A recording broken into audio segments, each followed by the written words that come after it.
Oh, okay. Okay, there we go. I thought I clicked it, but I had clicked the gear icon next to it. That's silly Okay. mistake. Okay. Somebody said there's no audio in the chat. It's fixed. We're good. We Huh. did it. Technical difficulties. Welcome to the first episode of the away game. I'm the dungeon master, Jason Thompson.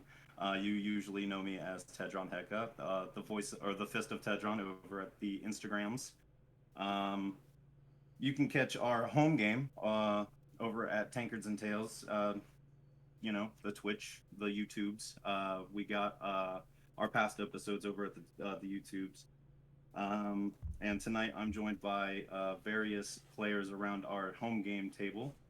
We will be playing a little game that I have put together. Who wants to go first in introducing themselves, talking about what they need to talk about?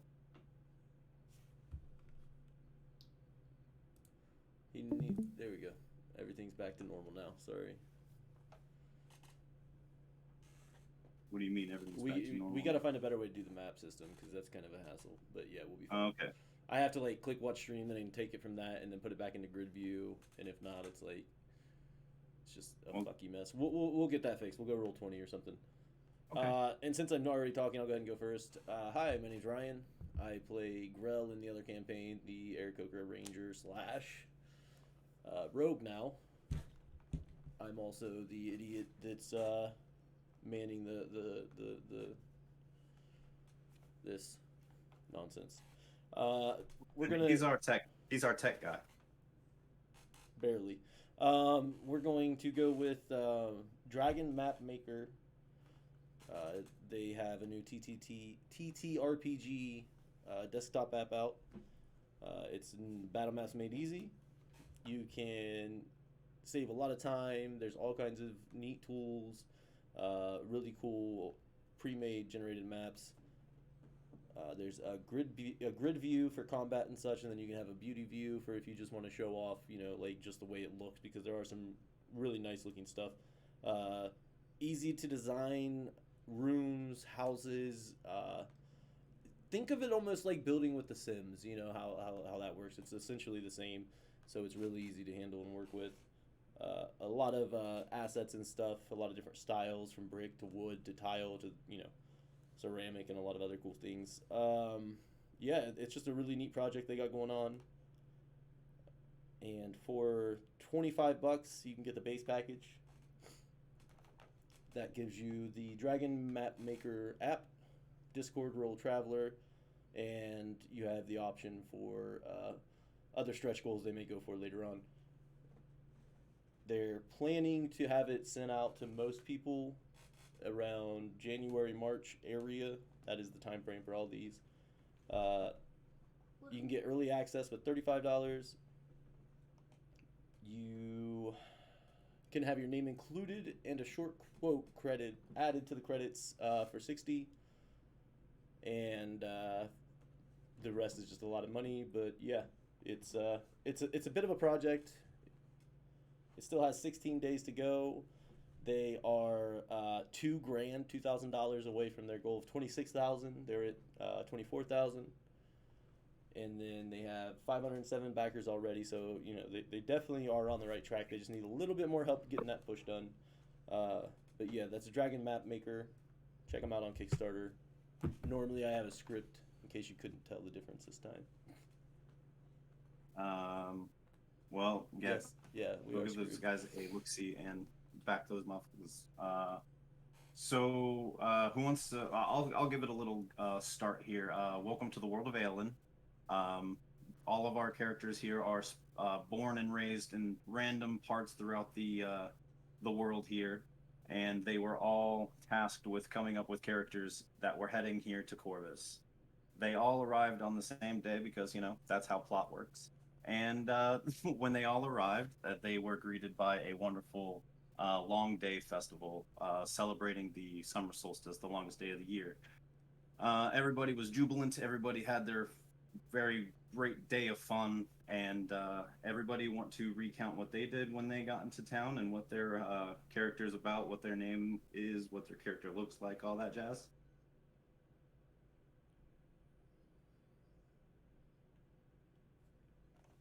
Don't make me make you roll initiative. Well, let's just start at the top, Parker. I play the dark, brooding rogue who's here to avenge his. Wait, no, wait. Oh no. I'm the nice guy. I play Greystone. Uh, he is a rogue. However, unlike most rogues' backstories, both my parents are somehow alive and like supportive of me. Um, Half elf. He is just kind of setting out on his own to figure out what he wants to do with his life. Was born and raised in Blevington, right there, central of the map that we have. Made his way up to Corvus, just hearing that there was some sort of festival going on, just kind of looking for some fun to have, something to do.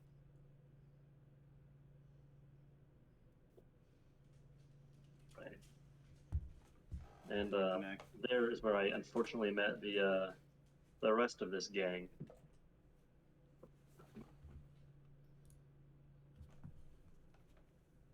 And Eeny, meeny, Forrest. miny, moe. Me next. Yes, you're next. Okay. I'm playing Damon. He's a college of spirits bard.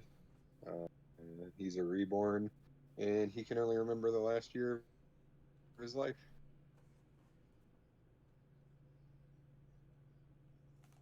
I love this character. What's he look like? He's also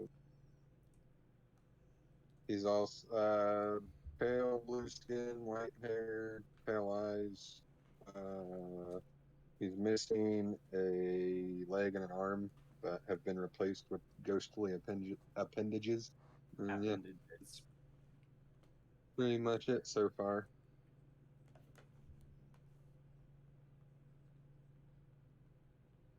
All right, I play Sir Otrill. I'm gonna give him I the long am name not yet, not at this time. It'll be needed at some point. We'll play around in with it then. time. He said, "I've got 6 more names to add to it." Cameras over here. Yeah, he's got a long name. He is a knight. His father was a knight. I am a Topaz Dragonborn. I am a level 3 cleric. Kind of a big deal. Kind of a badass.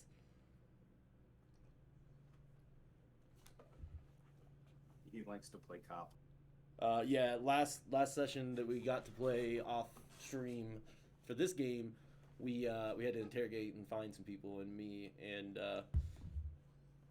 Damon just kind of ran with it and turned into cops for a little while. It was a good time. But yeah. Well, It was great.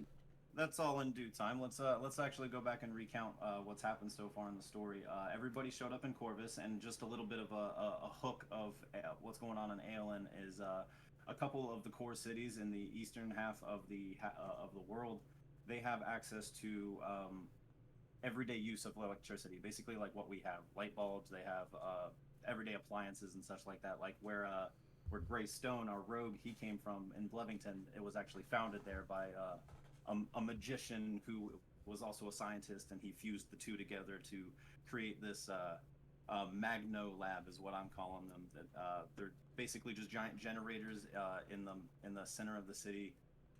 If you've ever seen Avatar: Legend of Korra, Liberty City has the where magicians, wizards can and sorcerers the like, they can go and shoot their lightning spells into this giant battery. They store it, and then there's some magical way that this uh, electricity is transported from the Magno lab to everyday houses, to everyone's homes, and then these appliances also come attached with certain enchantments equipped to receive this power in order to function.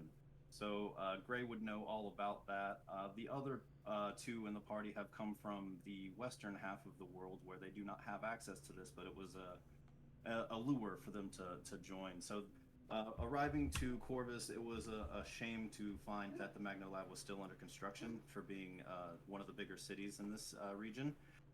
And only the city hall building had access to the electricity for light bulbs, and they found when they walked into the building, a nice cold breeze from the central air, almost esque kind of enchantment or what have you. And so everybody participated in the game. Or there was a bunch of games to be played in the festival. Who played what? Does anybody remember what they played? I played the ball game. The throw the softball and try to knock over the 3 pins. Oh yeah, the bottle topple hosted Got by the the Huntsman's guy, Wrestler. yeah, and the guy was cheating the city out of their money, the village, the town out of their money. So we So the Huntsman's I didn't do Respite anything. is the local high-end kind of tavern for the average Joe to come and unwind, but it's really pricey. It's like the hipster bar almost. And behind the bar, you can usually find a set of triplets that look like our friend here, Parker. All 3 of them have variations of facial hair, and their names were Bingo, Bango, and Bongo. They are fantastic, wonderful bartenders, one of which rigged a game in order to win some more gold, but inevitably he got caught by the local cop, by the not so local cop, I should say. And he ate crow, and I believe that night he paid for everybody's drinks, or yes, he did. and then what game did you play, Forrest / Damon?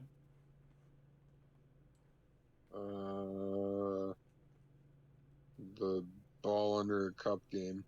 Forget what it's Uh, called. Oh, the yeah. hosted by Carla of Carla's Components Yeah, down in the slums. that one. In lieu of you would failed a few times to find the ball, but she kept you interested by upping the ante a little bit, and at the end of it, you won a glum plum, which Yeah, it did. which came in real handy later. Um, you won the glum plum, and with each victory of these games that they won, or I'm sorry, one more game to describe. Parker / Gray, what game did you participate in? It was an archery competition where I not so subtly fumbled and dropped my arrow the first time and really just going to get it strong again. The guy who was running the booth was really nice and gave me a second shot, which I then struck dead on. Oh yeah, Bose. His name is Beauregard Patorin. He is the local bowsmith. And Huntsman. Let me go back to this over here, so that way that doesn't look like. Oh, I guess not. My screen stopped streaming for some reason. But yeah, you won a, what was it, +1 crossbow or short bow? Short bow. That was Can and you that screen has to be on, Jason. well, it says I gotta close the stream and let me do it again. Because if not, it's all fucked up. Why is it making me do a fucking? Because we're doing it off Discord, and it's just not the best way to go about it. There needs to be. We will shop around and figure out. Yeah, Some new we'll get technical that stuff. put together. Word, sharing my screen again in just a moment. As soon as I find the one of 1,000 tabs that it is. That should be all right. Okay. See, yeah, that's good. Thank you, sir. With Just each victory Try to of click the over it or game, something every so often so it stays that way. Sorry to interrupt. I've been With trying that'll to, keep yeah. everything normal. We'll get it fixed. This is our first session. We're still working things out. Yeah, first Discord live session. This is pretty cool. I'm excited to move forward with this. But with each victory of the games of the Long Day Festival, each character received a certificate of the local champion, in which they got a free Heroes Feast at the Ivory Lighthouse. That was good.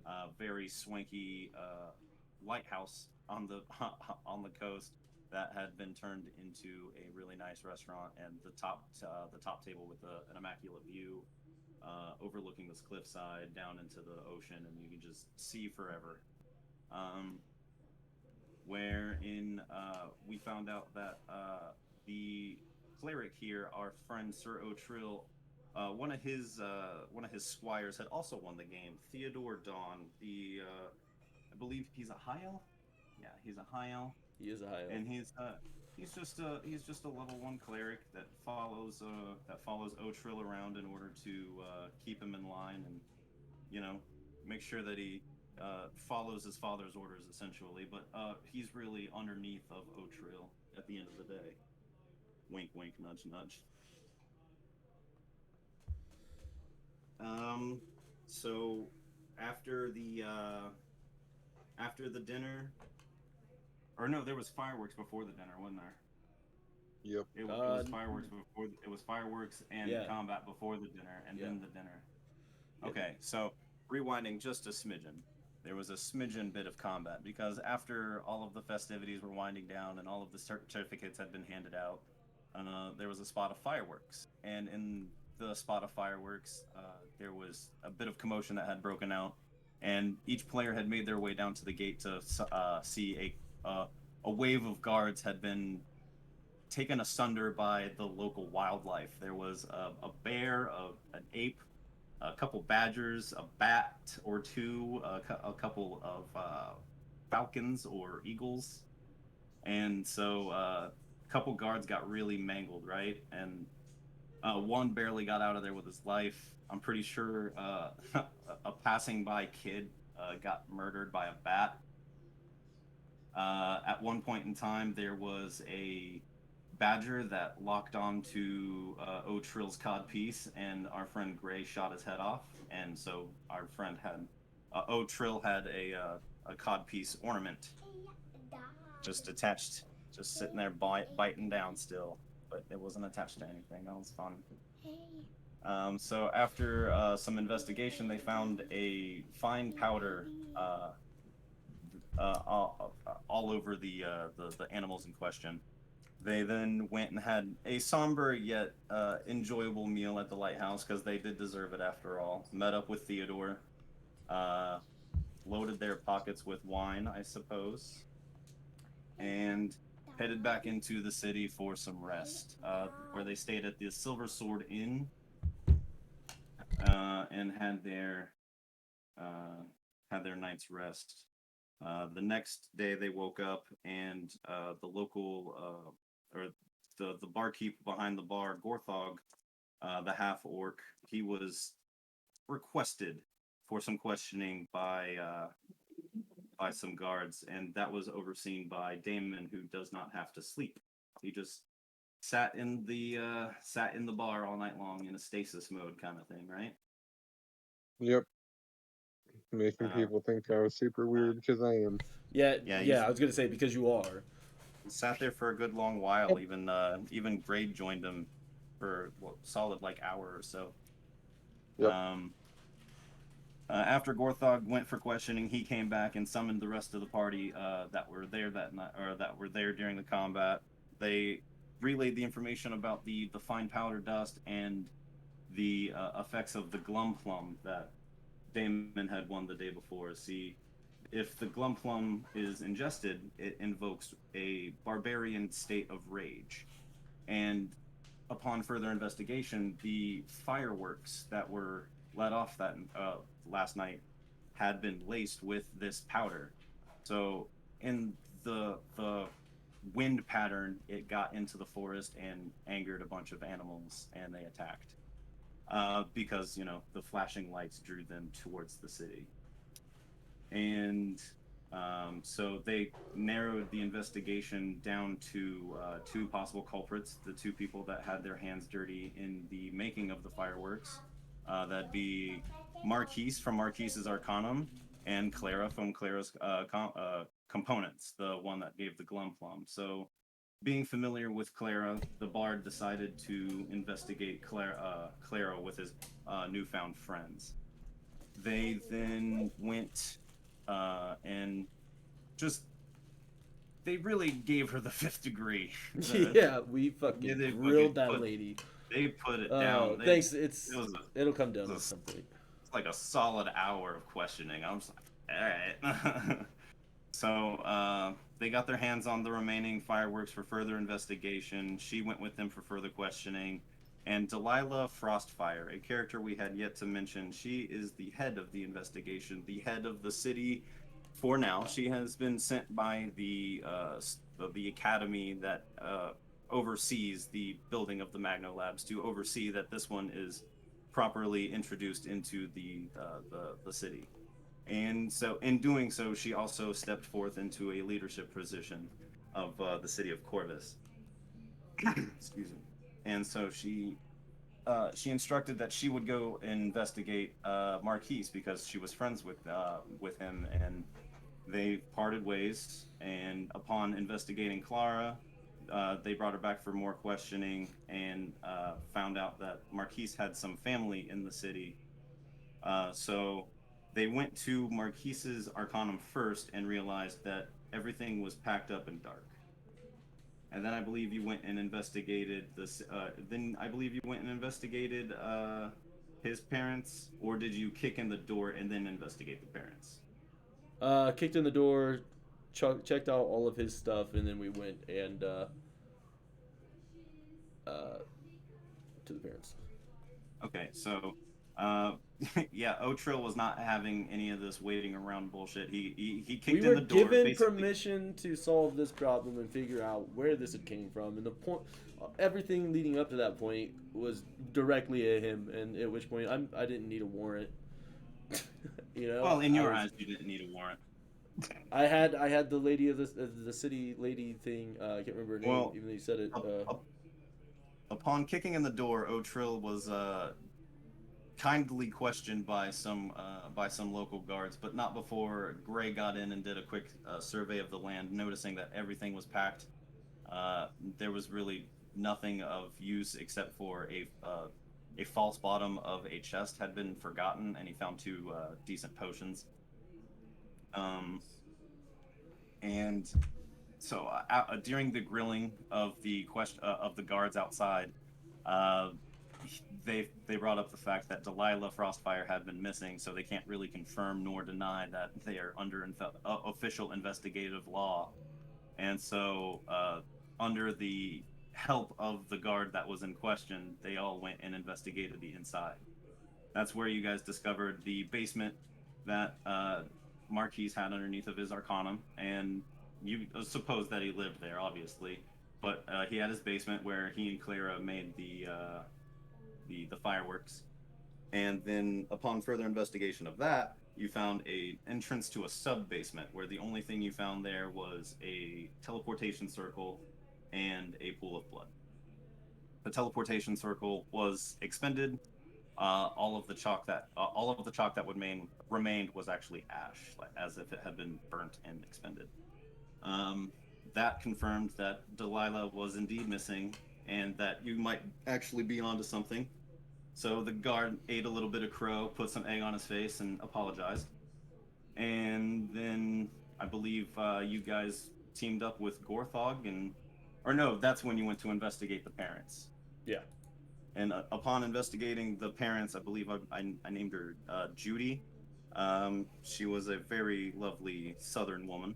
Sweet She lady. loves her son, and she just mentioned that my son just has this little hole in the wall in the forest that he likes to visit every so often, and so you guys teamed up with the local druid, aka Gorthog, the half orc that rounded you guys up for questioning before. You guys teamed up with him and headed on out towards the forest.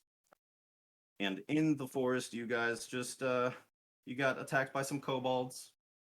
Took no time dealing with that, and then set up some camp. And that is where we left off, if I do remember correctly. If there's anything anybody would like to add, please feel free. I slept If on anybody, a tree branch. you didn't sleep, you stasis. Well, yeah, stasis.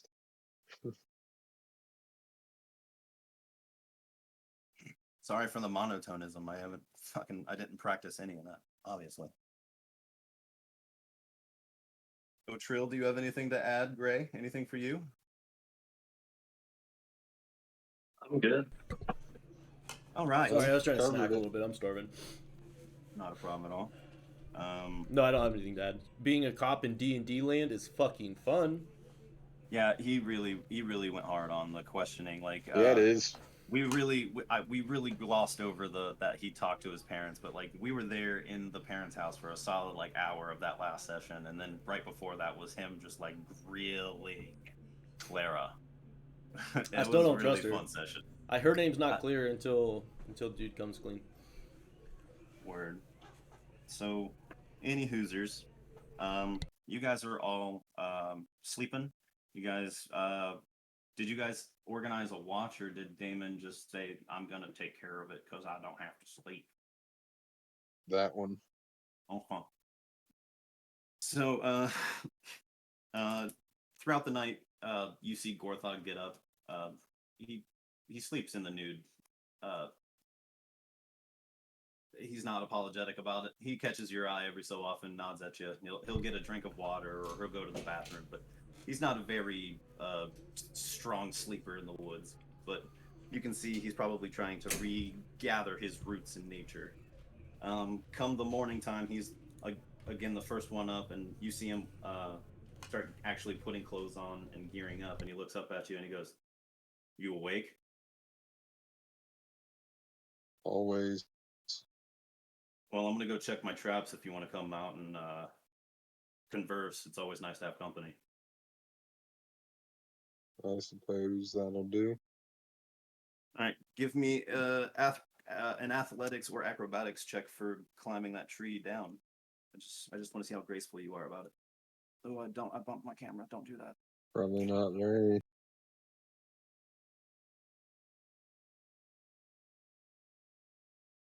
A 7. You managed to get down, but not like without taking a few minutes. And by the time like you get within arm's reach, you got Gorthog already just like he's got your back and he's got your non-ghost leg and he's helping you down. Um and he goes, "Oh, Thanks. don't fall there, son. Nobody needs you to break. You're good. You've got it really good and covered up, so nobody really knows you have the ghost leg and arm." Right. Excuse me. Oh, I've got this They weird they frog. may have seen the arm by now, but Yeah, like the sleeves leg's rolled up in always combat covered. kind of thing. So he heads Yeah. off in a particular direction. Let me pull up his character sheet so I know what's happening if anything indeed happened, because dice. But he grabs his two maces and puts them at his hips and puts his cloak on, and he's got that tunic he's got this like gray and brown tunic that he wears, and he's got uh, leather boots that he's trudging around in. Um, he looks over at you and he goes, "Do much exploring out in the woods?" And you can see he's already like Here and there. hunting for traps. What's what, what's up with the blue skin? I just gotta ask. I get a lot of grief for my gray for my green skin, so I could just imagine how you must fare I'm around Clark. honestly not really sure. I woke up about a year ago like this and can't remember anything before it.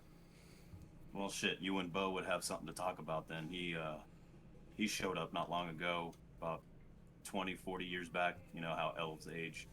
Uh, didn't know who the fuck he was. Apparently, he, Huh. believe it or not, his name Beauregard Patorin. That's actually a character in a book series that he really likes. The reason he's all Ah. fascinated about bows is because that character really just fucking he likes to be an archer. I don't know. He, I don't try to pry too much, but he's a good guy, I guess. But yeah, amnesia, that's a hell of a fucking thing, man. And you can see But he's reaching down and he's got a snare trap that has a raccoon in it, and he's not super quick about it, but he definitely lands a couple quick hits with the mace to the head to just bludgeon it real quick. And he goes, "Good pelt, good meat. We're gonna eat real good today." And he keeps on walking. He's got a couple more traps.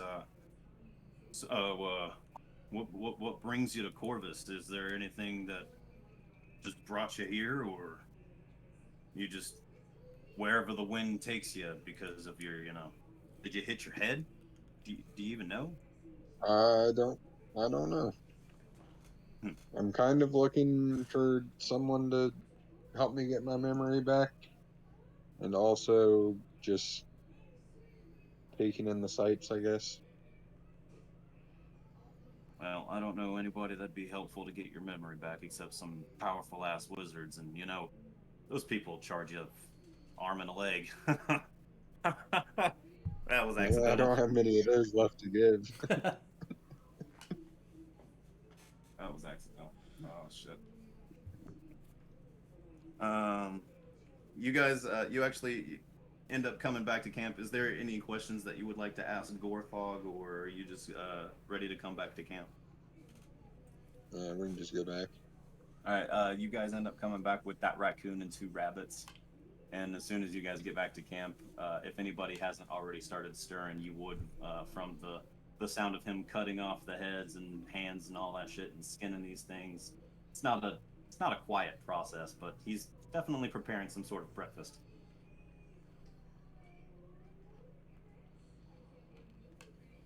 I'm just now waking up. The smell of breakfast.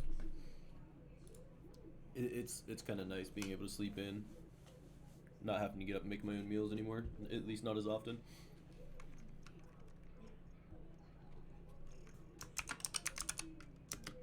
Uh, do you say this to anybody, or is that just your internal monologue?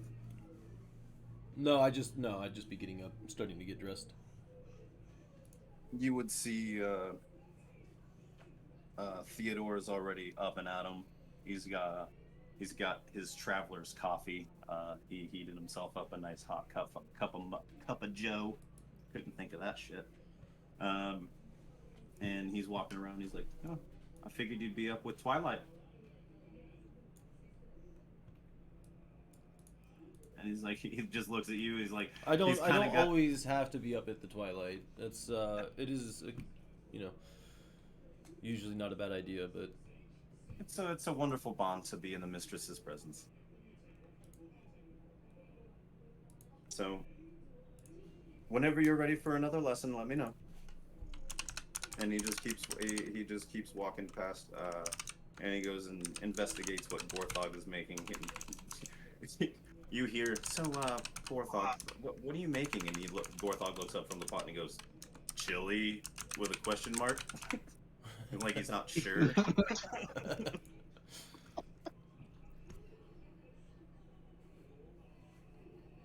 uh, and Ray, are you just like dead asleep? Are you a bump on a log? I'm just chilling up in the trees where I I'll set slept this shit last up night, just later. watching. Just Jay chilling. Well, after a while, Gorthog would signify that breakfast is ready to be eaten by the ringing of. He wouldn't necessarily ring a bell, but you could hear the clank of two really hard pieces of metal because he just takes his two maces and just ding, ding, food, and he obviously doles himself out the first bowl, and it's a hefty bowl, and he doesn't make too much of a grimace when he takes the first bite, so it shouldn't be that bad.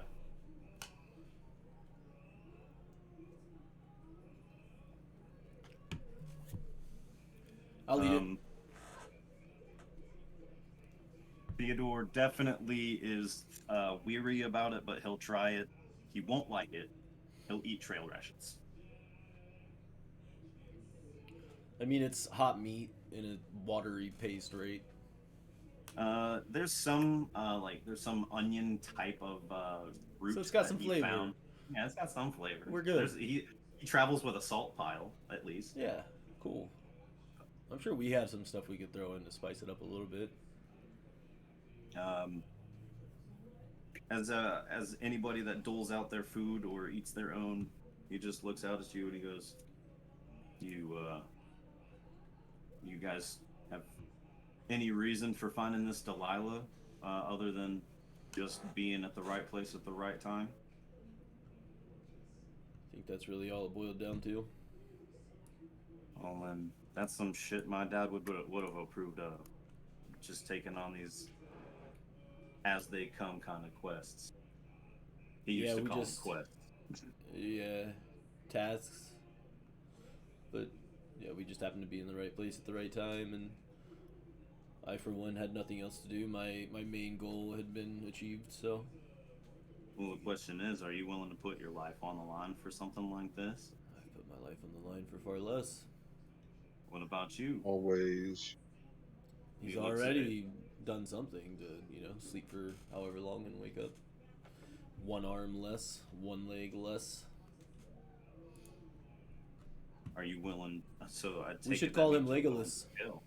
Legolas. Haha. Good old Legolas. Good old Legolas. Tis only a flesh wound. Tis but a flesh wound. You can call me that when I lose the second one. It's fair. So, you guys partake of your breakfast. Any conversation that you guys want to have amongst yourselves, or just fast forward to whatever happens? I would probably give Gorthog some tips on, using more than salt and onion to prep some food, and have Theodore go over some stuff with him. Getting some spices and at least show him. I don't know. Try to teach him something. He's like, It was not good. Gorthog, I ate it, but it wasn't good. give me, what's your passive insight actually? Passive insight is Yeah. 17. Oh yeah, you would definitely notice. He may be green skinned orc, but his cheeks definitely get a little flush in the way that they get a little darker green. And he looks at you and he goes, "Actually, I'm pretty embarrassed about this. I'm a pretty good cook. I left my bag of spices in my foot locker at home. So I have my salt pile, my emergency salt pile, and whatever herbs I could forage." Yeah, it's always useful to keep at least something extra with you, though. Well, that's the backup salt pile. At the end of the day, all you need on your meat is some salt.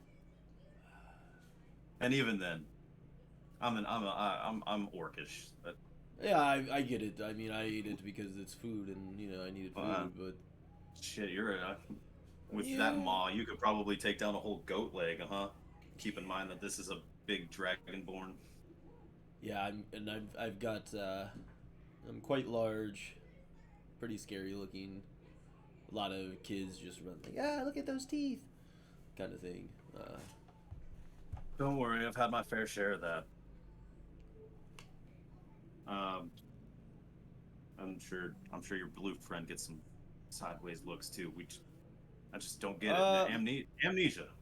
A lot of the times it stays covered. If I'm not mistaken, right, David? Do you? Yeah. Most of the time. Embarrassed. Especially around new people. And your sneaky friend doesn't talk that much. We have who else is with us? I forgot he was here. There's another. I like to cut at your jib, friend, and like he starts to cut at backing you. up. He starts washing off the pot and pans and all that shit as best as he can, stuffing them back in his rucksack of holding, and he again puts the maces at his hip and instructs everybody to let's get on our merry way, I suppose. Who wants to head a survival check alongside of Jorthog? I mean, I guess I can. I'm not too great at it. It's not really my forte. Well, let's do two separate checks, and let's see who does better real quick before I add any flavor to that. Oh, natural. Oh, fuck. Okay, natural 20. That's cool. Natural 20. I got a natural 20 shirt on. Natural 20. A 10. I rolled a 10 total. So with Gorthog's 26, you he sees you struggling to like you're like looking in the wrong spot for tracks, and he goes, look over here. You see this? This is a deer. And then in the same spot where the deer was, a rabbit came along about an hour later and stepped in the same spot. Uh, and then, oh shit, over there, look, right there. That's a snake eating that rabbit. And he just keeps going on tangent, pointing out different things like moss grows on the north side of stumps and logs and shit. Uh, uh, and You know, eventually, go ahead. I get it. Let's walk. Let's go. Follow him. Then I just kind of like fall to the back of the line. Just fuck. Um, Theodore goes, oh, well, I mean, you can't really beat a druid in his natural habitat, No. especially when the dungeon master's wearing a natural 20 shirt. With the what? Um, so you guys keep trekking forward for a couple of hours before you guys take rests here and there. Anybody want to be looking out for anything in particular? Because you guys have very little to go on this thing. You're the only literal line of dialogue that you have to describe this place is a hole in the wall in In the the woods. in the woods. She said it was what, So northeast of the city? let me pull up this bad boy. So Corvus is right here, and the base the forest basically right here is the only forest in the continent. So it's somewhere in this big mamma jamma. If you see what I'm circling. Yeah. Viewers at home, I hope you can view this map. So yeah, that's the only forest in the area. So a hole in the wall in the woods. How long would it take to walk from Corvus to Rumstala? From Corvus to that would be can you see the little dotted lines in that map? Because those are major roads. Couldn't think of Yeah. the road. Christ. So those are major roads. If you take the major roads, you can get there in about 6 to 7 days. Okay. And it's pretty much equidistant to Blevington as well. And Gotcha. I have yet to name these little doodads right here, these little villages and such. So feel free. Any viewers at home want to name some stuff? Just throw me some names. That'd be cool. I'm I'm very bad at names. I have to use the fantasy name generator for literally everything. That's what it's made for. That is why it's there, is to be used, okay? Don't try to make me feel bad for using it as well. No, I fucking love it. It's one of the biggest tools I use. So you guys keep heading by. You had breakfast.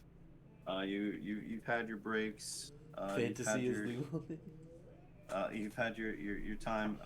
Everybody, you guys are sitting down having a spot of tea if you're about it. Some water, trail rations. You guys are taking a short rest essentially. And if everybody wants to give me a percepzione check, for those of you non-Italians, that's a perception check. Not Italian. I feel like I'm gonna get yelled at for not being Italian now.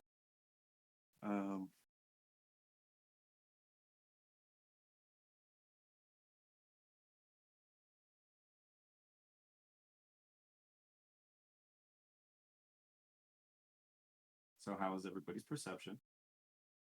13. total is 7.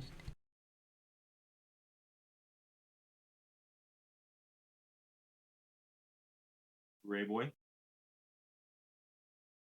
Ray is muted. Ray is muted.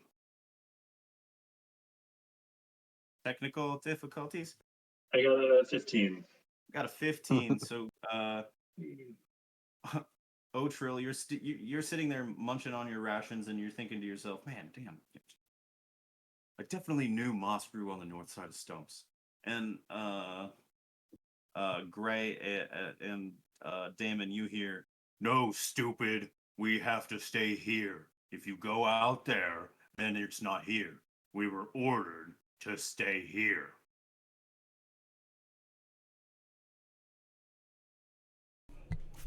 It sounds Where did like that it come could be from? an orc. Uh, you well, I'm sorry. What did you say, Damon? I said that sounds like it could be an orc. Um, upon your peeking around, if you would like to roll a Sure. which would you rather prefer? Would you prefer a stealth investigation or just an investigation? Stealth investigation. All I, right, then I roll would, me those subsequent checks. I And would Gray, definitely. if you want to join in on that, do me those things as well. Yeah, that didn't. Oh, So not Got Trey, a even. you are 23 for I stealth. didn't hear it right. okay. You are stealth. No, you are still. Okay. You've got cashews in your the munch of cashews in your eardrums. That's fair. And a 21 for investigation. 21 for investigation, 23 on stealth. Gray, what you got for me? I got a 12 on the stealth. Ooh. And then, And then a 22 on the investigation. okay, so on the investigation, you both see two bugbears just jay chilling outside of this big freaking almost open cave, but it's like a crescent moon of a door where the stone is ajar, I guess. And they're standing Okay. out there. And again, you see the one that's trying to walk away. He's like, "But come on, man! There's a stream right over there. I can catch us some fish, and we can have some lunch right here. You stay here, and you watch the door. It's that simple." He's like, "Well, did you? Since you put it that way." And then at that point, Gray steps on a twig or licks a fucking bug, and he goes, "Ah," or something, and you hear one of the bugbears go, "What the? Did you hear that? See, aren't you glad you didn't fucking walk away?" And one of them grabs the javelin and just like, "Hey, somebody, whoever's out there, you come out here right now. You come out here right now. Do you come out there right now?" Okay, No. I'm rolling an attack at disadvantage in the area where the twig had snapped. That's definitely not gonna hit with a 5+ whatever the fuck javelin bugbear thing has. Let me probably not.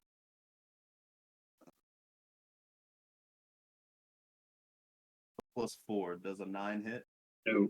I didn't think so. Okay, so okay, that's so it comes close to you, and you see it lands pretty close to your right ankle, and these things are scanning the area for you. So I'm gonna go ahead and give myself a perception check 2 times How with close is he to me? at this point I would say Is probably Gray to me? oh Gray about 10 Yeah. 15 feet. Never mind. Okay. Um so I was gonna the cast invisible, but he's not close enough. perception is driven by what skill? I'm sorry, wisdom. Yeah, it is. Yeah. So the highest one was a 12 plus 0, so 12 to notice. What was your stealth roll, Gray?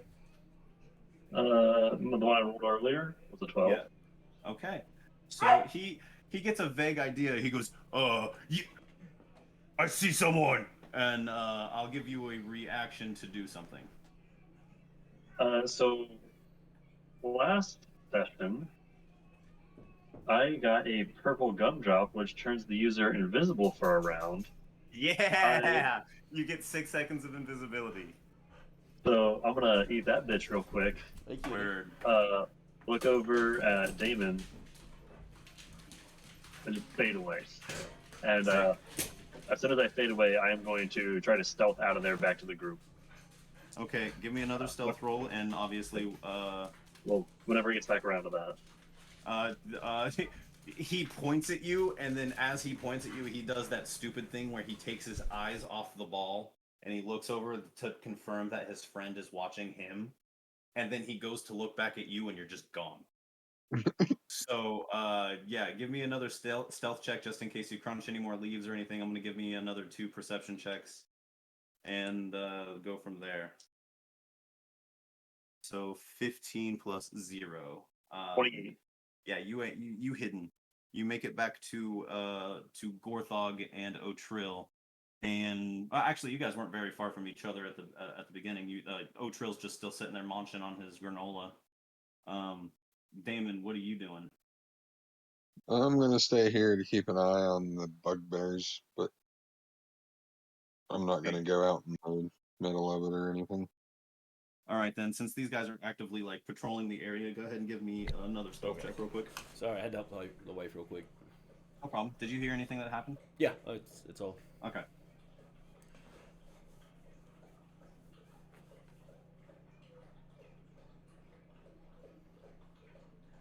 Ooh, not so good this time, huh? You watch those 13. rolls. Ooh, Well, I've okay, got so D&D Beyond up, so it's just there. I'm gonna do another round of perception checks for me. Oh Jesus Christ! One rolled a 2, one rolled a 6. They're plus 0. Good one. Yay. Sounds At the familiar. very second that you like go to shift your weight because your actual like alive leg, quote unquote, is falling asleep, so you shift your weight to the astro or the ethereal thing, and for some reason the weight carries over to your boot, and you actually snap a twig right at the moment one of them sneezes. Nice. Lucky. So yeah, super lucky. At that point, I will have What's a swallowed my bugbear granola, sneeze right? sound like? He says,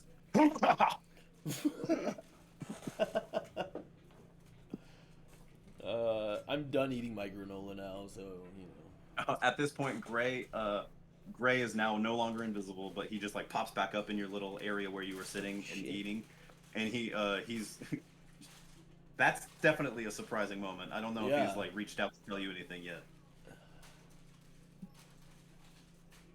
What the fuck? If I am aware that my invisibility is about to wear off, I would like to just appear doing the Slavic squat. Can you demonstrate? If you can, I can. I would love to be the one to do this right now. You're lucky. Nice. Nice. Okay, I'll allow it. I'll allow it. Thank you, Lowry. I'll use your line this one time. My fault. So you do your little cool thug pose because your mom let you look thug on a Friday night at the movie theater, and Otrill just is sitting there munching his granola and oh shit, what are you doing here? Kind of thing. Ah! Behind me!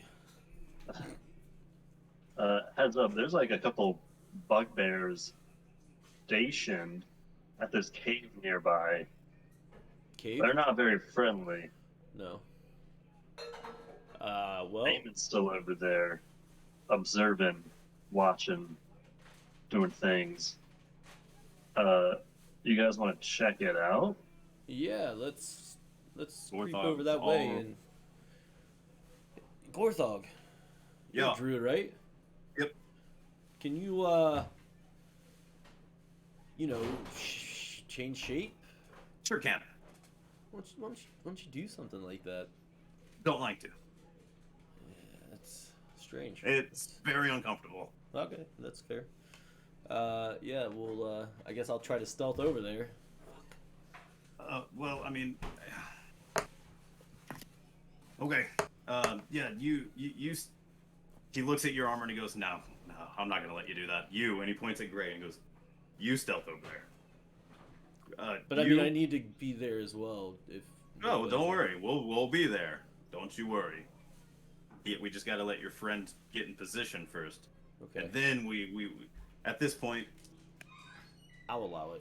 The fucking bugbears are still just like bitching at each other, like you let him go. There was obviously somebody there. They're not even searching anymore, because my dice don't want me to fucking search for you guys anymore.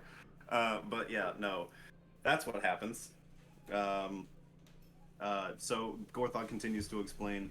Well, let your stealthy friend get in position there, then you and I go in there and we bum rush them, and then your two stealthy friends here get have their Have their cake and eat it too, I guess.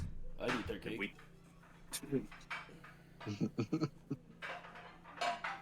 Yeah, same. But have a slice, maybe two. Little extra icing. Gray, do you follow quote unquote orders and go get into position? Yep. So I definitely So to want to repaint try the it out. scene, there's a peak, almost like it's heading towards the mountain. Not a peak, a climb like it's heading towards the mountaintop, but it's not. You're not at the mountains just yet. This is one of those like sub little hill mountain things, kind of like Mount Pleasant in Lancaster. Yeah, and so there's a crescent, there's a half circle of clearing, and then the crescent moon door carved into the side of this rock face. And the two hobgoblins just still patrolling the area, but bickering back and forth rather than searching. Bugbear? Grell, Hobgoblin. sorry, Bugbear, my bad. Hobgoblins are in there, just so you know. Okay. Spoiler alert. Felt Maybe like a we can all spoiler become alert. friends again. Shut the fuck up, Forrest. Ah. Shut your bearded, beautiful mouth right now. How far away are they? They are the half circle is an area of like 30 total feet, so they're not very far from the edge of the woods at this point, where you guys are quote unquote hiding. If you guys want to roll a series of stealth checks real quick, I will roll one for Gorthog. Theodore is just still, he knows everything's going on, but he's just sipping his tea. He said, "Fuck that." I stealth for 12, but when I'm within 30 feet, would that still be in the tree line or no? If you're in the tree line, what are you looking for? 30 foot of range or less Okay. between me and the bugbears. If you're in the tree line, yeah, you have. It's definitely the half circle and the flat edge that is the rock face. So if you go to the farthest point away from the entrance of the cave that's in the middle of the rock face, the longest distance you would be 25 feet. Okay. So you would have cover and range. Well, if a If that's what you're 12 looking for. on my stealth roll will get me there without them knowing, I would like to go.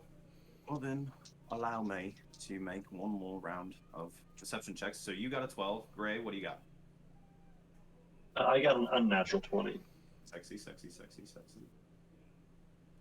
Gorthog got a 6. Let me get Damon.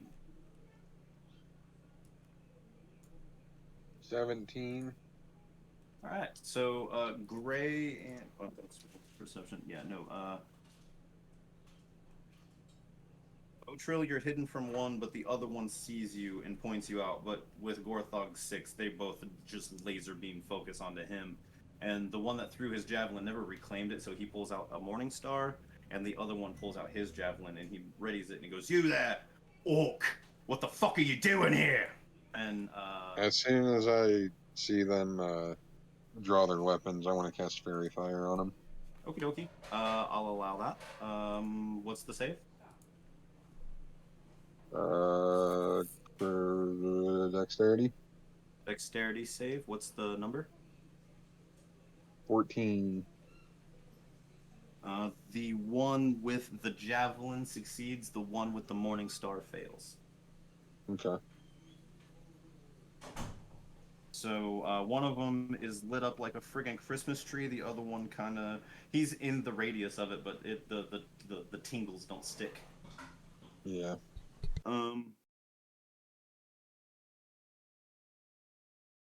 What?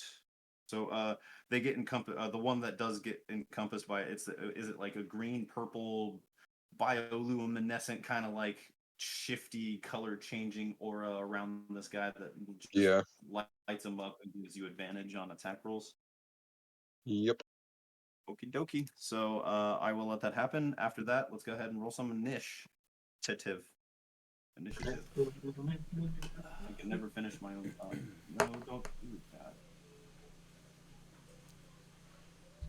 Usually on my digital dice they do really well. I think it's these new ones I switched to. They're fucking me over. Well, if it makes you feel better, I just clicked out of my tab that had all of my character sheets, including yours, brought up. So now I got to do that again. First and foremost, I'll bring up Gorthal because he needs initiative.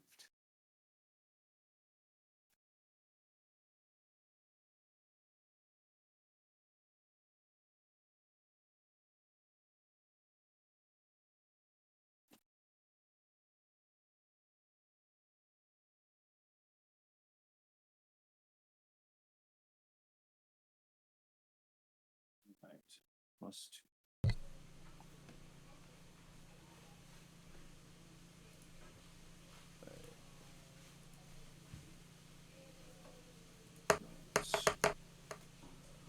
Ooh, those are nice. Cue Jeopardy theme. We can't do that actually. Morningstar. Yeah, we can't. Is it copyrighted? I guaranteed. Absolutely, it is. Forrest, do you have the Cauldron dice set? I believe so. I'll All right, I've got my numbers for recorded. 69. Who got what? 5. 7. Frill got a fucking 5. Damon got a 7. Actually, the next giveaway is not the D&D books or the dice, but there are some other cool prizes coming up every so many followers. I'll let Curtis handle that. Yeah, unfortunately, the dice and the books and all that stuff went with our last live session, the home game. But that one's done, so now we can do other giveaways and just try to start handing stuff out to you guys more or less. We never have a lack of ideas. Yeah. All kinds of stuff. The Cauldron dice set looks really nice. So, Gray, what did you get for initiative? If you're I got a 21. Okie dokie. And the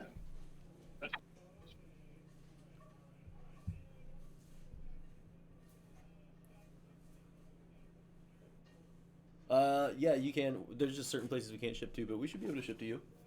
All you have to do is follow the channel, and then whenever we hit the giveaway goal, we'll let everybody know through social medias, and we will post up what session we're going to be doing at. Usually the next live session after we hit the goal.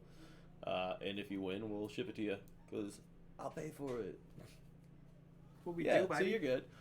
It's just like if we can't physically ship there, then we can't ship there. But if we're allowed, we'll definitely get us in. Okie dokie, Artichoke. So, Gray, you are top of the order. Hit me with it. Do it, Gray. Yeah. Alright, so do we have a map? This beginning portion is all theater of mind. Right now, you are just outside of this cave with this semicircle of fresh, or not fresh, flat ground that lead up to the entrance of this cave. Okay, so let's get an idea. So where are the bugbears at? They're not at the. They're not directly up against the entrance because of the investigation on on the perimeter for you guys, but they aren't directly on the perimeter because of their bickering. So I'd say that they are like in the middle of the half circle. So with the 25 foot radius that I gave the half circle, it would be like 10 feet from the center of the tree line. That's the word I couldn't think of. Tree line. Word. Okay. And only one of them is being affected by fairy fire. That would be the one that is wielding. I'm sorry, I forgot that one already. I believe it was the Morning Star one, the one that's wielding the mace-looking thing that got fairy fired. Okay. Yeah. They're pretty close together. The one that has the javelin is about 5 feet behind the one with the Morning Star. I'd like to go for the one with the javelin. Okay. But is he aware of my presence with my? No, they are beaming at Gorthog. Okay. So then I would like to attack the one with the javelin with my short bow. Okie dokie. Hit me with that attack roll, baby. Do you got that advantage for this? If I don't know, they're not within melee, so it's not really technically engaged, but they're not they don't detect you, so you are technically hidden. Well, you Jason, didn't fix roll camera. a hide, but you did roll a stealth, so I'll give it to you. If you want advantage, I'll give it to you. So yeah, What's your I battle rolled map, the 20 Jason? stealth. Jason, Yes. So if I have Matt. attack advantage on the roll, Oh, my bad. I got you. you're good. so let's say like I can get the sneak attack if I have attack advantage. I would have advantage if I was unseen and unheard of them. Mm-hmm. 1 second, I'm talking. I found the software we're gonna switch to for this too, so we're good. This will be the only Okay. session that's fucked like this. Sorry, guys. I do apologize. Work out those kinks. Anyway, sorry about that. What'd you say, Gray? So am I unseen and unheard? I'll give it to you. Okay, so that would give me hidden, which would give me advantage. So the high out of the two was a 19 to hit. Yep. That'll touch him. So that is 8 regular, and then the 2d6 from the sneak attack is 7, so a total of 15 piercing to the one with the javelin. Kadoki Artichoke, you said 15? Yeah, boy. Close. And then You said that I was want to. short bow. And then And then with that rogue thing, I would like to cunning action, bonus action, hide back in some bushes. Do it. Roll that beautiful stealth check. You mean stealth check with advantage from the Cloak of Elvenkind? Oh my goodness! It's like you're a rogue that it's built crazy. a rogue. So that's an unnatural 20 to hide. That might. I'm not gonna give you the yes or no. It's a probable. Fuck you. Yeah, you're hidden. That would end your turn. Yeah. Yeah, that'll do it. Well, up next is the Morning Star waving motherfucker. He's gonna run up to Gorthog and be severely outmatched. And he's going to swing with a +4 to hit Gorthog. That's not gonna hit with a 3 + 4. And then does he have multi-attack? They do functioning not. Okay, that will be that guy's turn.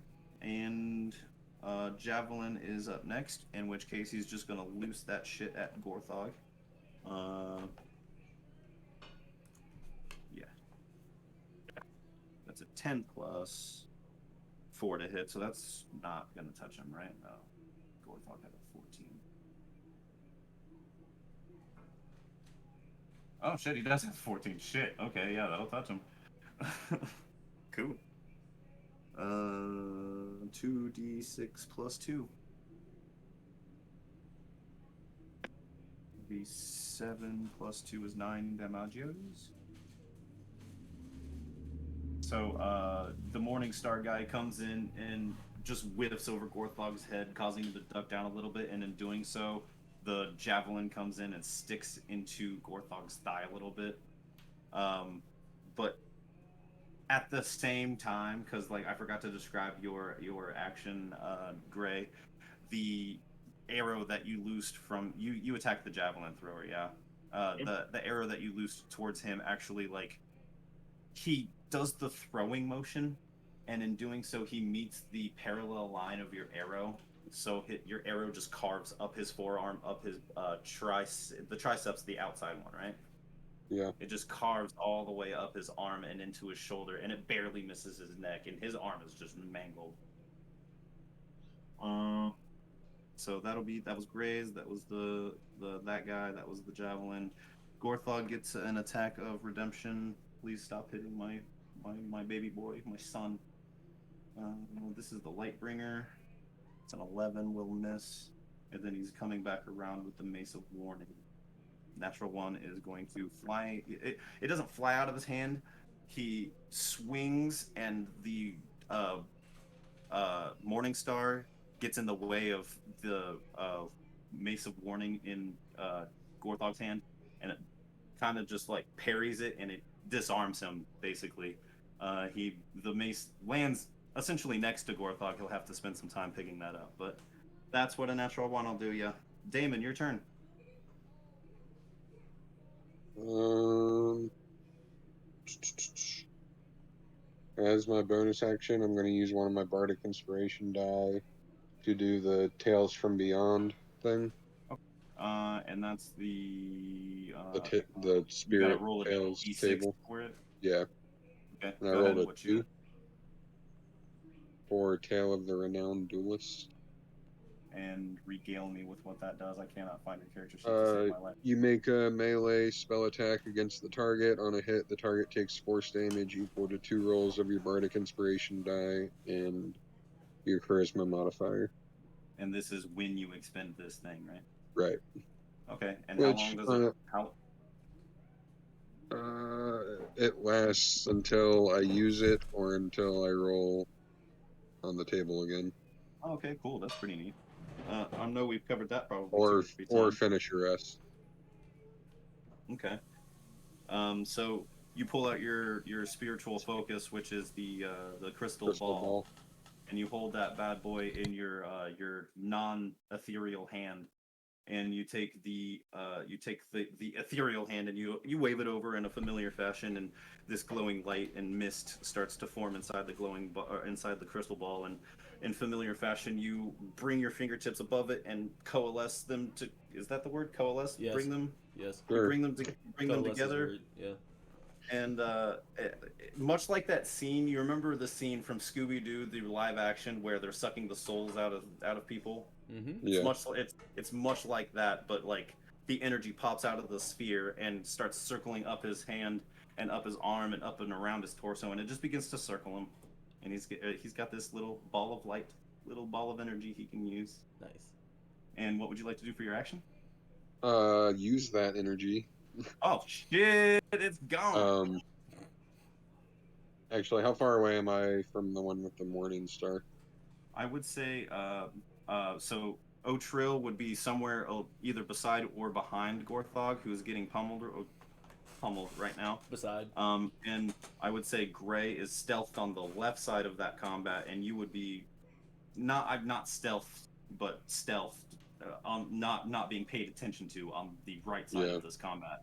So I would give you about 15, 20 feet away. Okay. I will move up to 20 feet to within melee range. Ooh. And hit him. What are you hitting him with? What kind of melee? That spirit tail thing. Oh no, I meant like weapon. It's using the energy that's circling me. Oh, so is it like an unarmed strike, or are you focusing it through the weapon? It's a melee spell attack. Oh, so you encompass your hand with the energy that's been flowing through you, and you go to touch this homeboy and inflict this wound upon the bugbear. Go ahead and roll the attack. That's with advantage, right? Because he's in fairy fire. That's the Morningstar one. Yes, he is in fairy fire. Okay, so 23 to hit. Oh, that'll touch him. That'll give him a back massage all day long.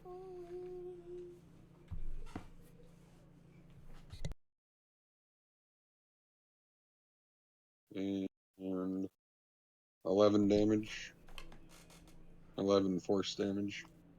11 force damage to the Morningstar, who Yep. Get him. No. Woot woot. So Morningstar.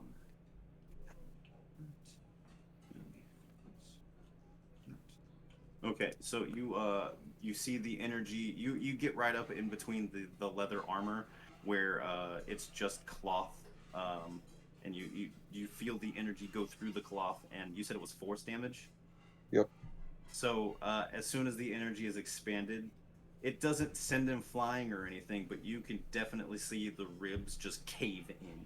Just Ooh. yeah, that did not feel Nice. good. Very nice. Hell yeah. So that would be, is that your whole turn, sir? Yes. All right, Otrilla, you are my boy. All right. First thing I'll do is summon my spiritual glaive, and let's see. We'll put it on the one that's directly in front. Well, to the one that's on. I just like. So you're swinging at the Morningstar guy. Yeah, Morningstar guy. Okie dokie. Roll me that beautiful attack roll. That would be a With 12 initiative, or to with, with advantage. I'm sorry, Okay. what was that for? I said with advantage because Oh, it's fair fire. yes, sir. Oh, +1 then. 13 to hit. 13 to hit misses. I assume With so. it, is that with advantage? Yeah. 12 and Makes sense. 13. Yeah. Okay. All right. Well, Do you get a second attack? well, that was my bonus action. Okay. And then action, glaive attack, regular glaive attack. Not any better. Both attacks miss. Still advantage. There we go. 22 to hit. That'll smack him. Hit me with that damage, please. All right. Total of 10. 10.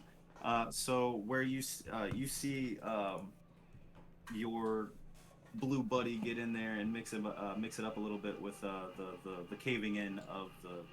Damn it! I keep messing up words. The caving in of the ribs. You go for a similar tactic, and you bring your glaive down, and he expects you to swing it at him.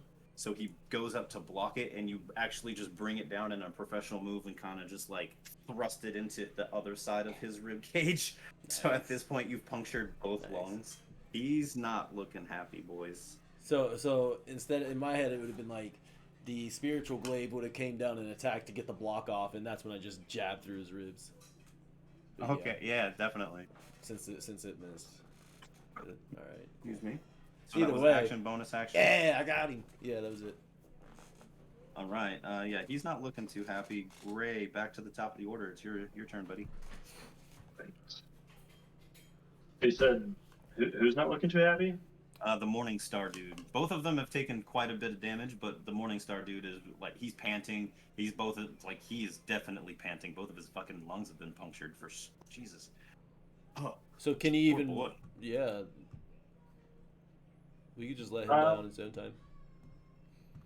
Yeah, keep being down his own time. I want to keep going after the guy with the javelin.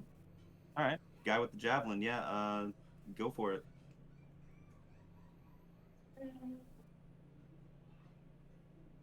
That's a 26. Yeah, that'll touch him.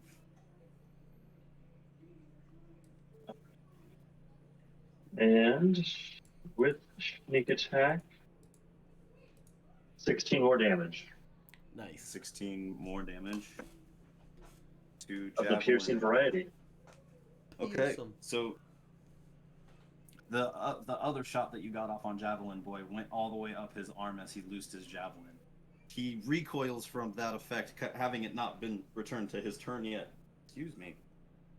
He's going to reach for his Morning Star because he threw his javelin, and as he does so, you just freaking hit him right in the right collarbone. Here, you can hear it snap, and it gets in there. You hear his like death gurgle for sure.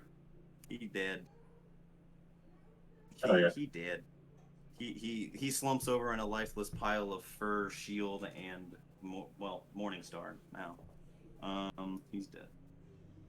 And left up is Morningstar. Up next is Morningstar guy. He is very hurt. Sees you kill his friends, and he just. If I'm gonna die, I'm gonna know I did some fucking damage, and he's gonna swing Gorthog one more time. Way to go, Batman. Well, each breath is forced, man. Shit, that's a 16 to hit. That'll hit him. He gets 2d8 plus 2. Gorthog doesn't have AC. Didn't know that. 5 plus 2 is 7 more damage for Gorthog. And he.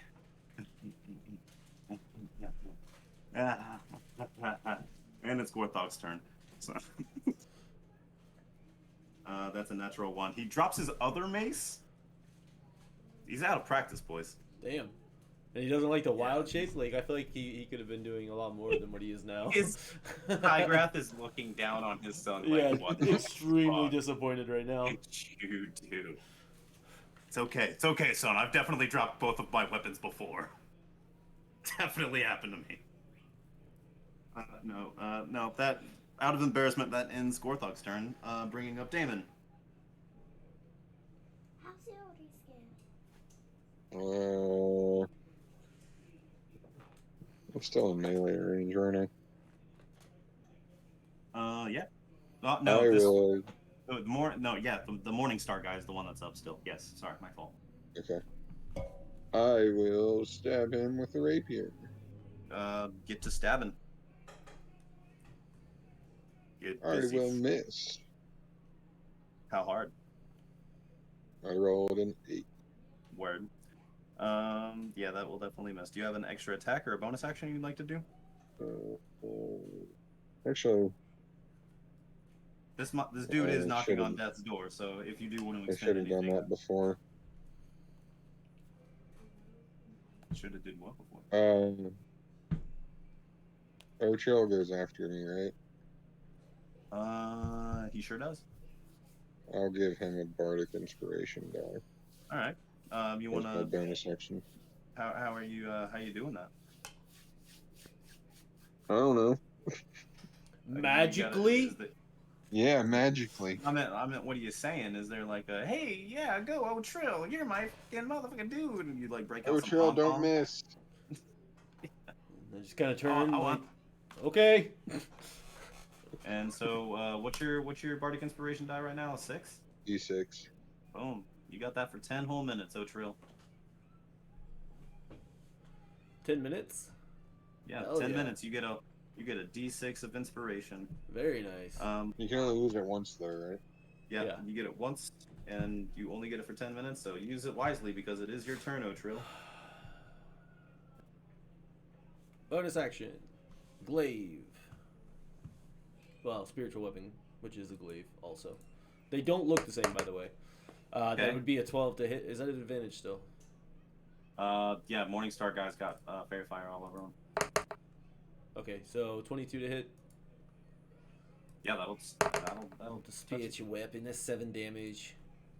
Yeah, spiritual weapon. Basically, you know those scenes where people with big swords just raise them up real slow and then slowly puncture whatever they're killing? That's basically what your glaive does right now. It just mercy kills this guy. Put him on a pike. Yeah, he's dead. He slumps over in a lifeless pile next to his twin brother. Oh my god. I can't believe I gave them lore. Now I'm attached and sad. I'm That over was it. your own fault. Your So own damn combat being over, I motion for a quick break. Thank you. All those say aye. Yeah. Yay! So awesome. Thanks for sticking Meh. around for this long, suffering through our decently shitty explanations of how we Okay. fumble through our combat. Yeah. I'm mostly bagging on myself. Everybody, thank you for sticking around. We will be back here shortly 5 after this minutes. quick break. all I Maybe 10 minutes. I might have to go to the bathroom. Okay, cool. We'll We'll be do back 10. soon. Bye. Very We soon. love you. 1 second.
And We're we back. are live, back and live. Yeah, we did it. Okay, cool. Welcome back Error to free. Tankards and Tales.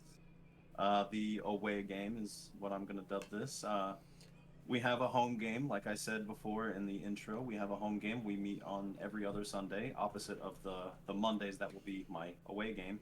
On the Sundays that opposite the away game, we will be playing with our good buddy Kurt as the dungeon master, as well as a few more jovial people that sit at our table um, playing Dungeons and Dragons in our friend Kurt's homebrew world. And let me just tell you, that story is we are level 12. It's wacky. A 2 year journey. We have no idea what we're doing still, but hey, we're getting there. It's our motto is to future in progress, and every fucking session is like a little bit closer to progress. We are just a force. I'm just saying that. We're not. getting there. We are making moves. But anywho, the other thing is, so yeah, that session will be back again. 6 days January from today. 1st, January 2nd, January 2nd. Yes. 6 days from today at 1 p.m. You can find us live on our home game where we all meet in the guy with the white headphones. We meet in his basement in our little studio we created there to play D&D, and it's a really fun time. We all love doing it. Yeah. Any information on Tankards After the Tales, Daisy, or are Yeah, we still working on? no. After our session Sunday, in fact, that'll be you and Parker will be our first people we have on, unless there's objections to that, be it from either one of you. Cool with it. You'll be our first ones on. That'll be uploaded. So I was uploading later for the YouTube. That way it felt like more content. But now that we've got this, I can be more on time with the schedule. So Absolutely. Sunday we'll have the session. Sunday evening we will do Tankards After the Tales on YouTube. Monday the session will be up, as well as the Tankards After the Tales. I don't know if we plan to live stream Tankards After the Tales, but if we do, just hang around and I'm sure we'll talk about it on Sunday. Absolutely. But either way, we're set up and ready for it. Anybody got anything else they'd like to talk about? Shout out to Elizabeth. Yeah, it's the same channel. Yeah, it'll be on Twitch. It'll be right here. Same. Twitch.tv/Tankards and Tales will be where you It'll watch. be us lovely 4 people, plus we've got our friends Willow, we got our friend Torian, we got our friend Zach. And we got our friend / Dungeon Master / Daddy, Kurt the Beard. I love him. We'll talk about the giveaway Sunday at the beginning of the session. We'll tell you what the plan is for the giveaway, typically a keyword. We'll go on a break, and at that point we'll say, hey, type the keyword in the chat. You put the keyword in, and then we draw the name through a RNG. But yeah, you're getting they're really nice. I wish they were here. It's a really beautifully hand-drawn deck of many things, and that's just a really fun item to play around with. It's deadly but fun. Yeah, just come around Sunday, and then again, it's here on the Twitch. Right and here, this session will be on the YouTube as well.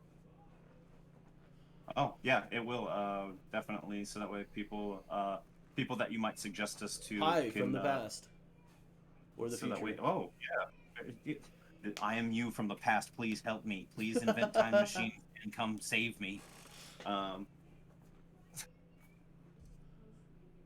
to the game then. Actually, real quick, I do want to say, please feel free if you like what you have seen or heard so far. Don't hesitate to put us on your Instagram, your Twitter, or Facebook. Hit us with the link, twitch.tv/Tankards and Tales, and just say, hey man, these guys play D&D. You guys should go watch them. And if you're willing, once we're live, there's the share button you could always hit. Share it with your friends and let them know that we are live at that time. Every little bit helps. It gets us closer to giveaway goals and things, and the more followers and viewers we get, the better the giveaways will get, obviously, and maybe even more frequently. You might end up doing 2 in a session, or it just depends. But yeah, if you guys can help us, we'll do our best to do our part and bring you good content. Enough of the logistics, enough of the we are awesome, please promote us kind of bullshit. I don't care. Let's get back to the meat and potatoes of it all. Let's play some D&D, okay? Where we had left off. And the taters, The bangers and the mash of it all. So you're gonna wanna tell me where we left off, because I forgot. My fiance we came killed home. the 2 Bugbears. Bugbears. And now The bugbears. You are correct. Yeah, you killed the two bugbears watching the door that were arguing with each other. They made us. They detected somebody in their presence while you guys were having a short rest. Otrill was munching on his trail mix and couldn't hear. It was stuffed in his ears, I guess. He was chewing in his back jaws. Nom, nom, nom, nom. And then the two others in the party, Damon and Gray, are Bard and Rogue. They went and investigated two bugbears that they overheard arguing. Found out that they were keeping watch. They got detected, and the bugbears started searching very, very poorly because they were just bickering amongst each other. To the point where that our friends plus Gorthog got the ever living drop on these guys, casted some fairy fire on one, and by the end of it, there was just two dead rugs on the ground. Sorry, Bugbears. What do we do now, boys? You got two dead bugbears. That's exactly where we picked up. Just the second dropped. I will go ahead. I assume we're heading in, correct? I turned to Theodore and Your cooking cousin. Theodore, Tenzil, and Dotran, and I stay in the tree line and stay out of sight for a minute. We're gonna check out this cave. If it pleases you, and it would definitely please me, Theodore speaks up. He goes, "I'd like to take the two Neanderthals back to Corvus and report what we found. I don't know. That's perfectly fine. I don't know if this is necessarily the situation, but we'll wait here for a couple of hours. If you don't come back, we'll head to Corvus and Just report go you dead." go on back to Corvus. Wonderful. I can't guarantee your safety in situations. Rounds like up your this. two younger dragonborn cousins. Tenzil and Come on, Dotran. you Neanderthals. Pack up your shit. Let's go. The Twilight Mistress demands we leave. And you guys. And as they turn around. leave, I will go ahead and cast Bless on Gray, myself, and Damon. Bless last. 30. No, concentration up to a minute. I guess I'll save it. I just don't know what's in the cave, but can I go ahead and ready an action for that? So the door is partially open. It's not fully open. Somebody small could like squeeze through, or you guys could roll the boulder over more to have your bigger, beefier people walk through the door. So what's the plan of action? Are we having the smaller boys fit in, or are we having the bigger boys push the door? I think we should all try to go in personally. Can we hear anything coming from inside? Give me a perception check. Fine. He told you.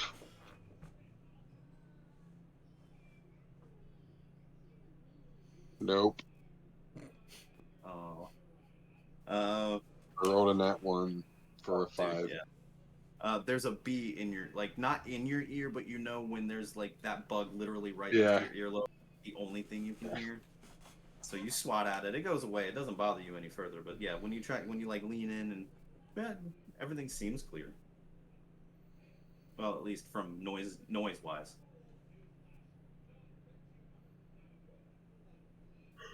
What do you say, Gray?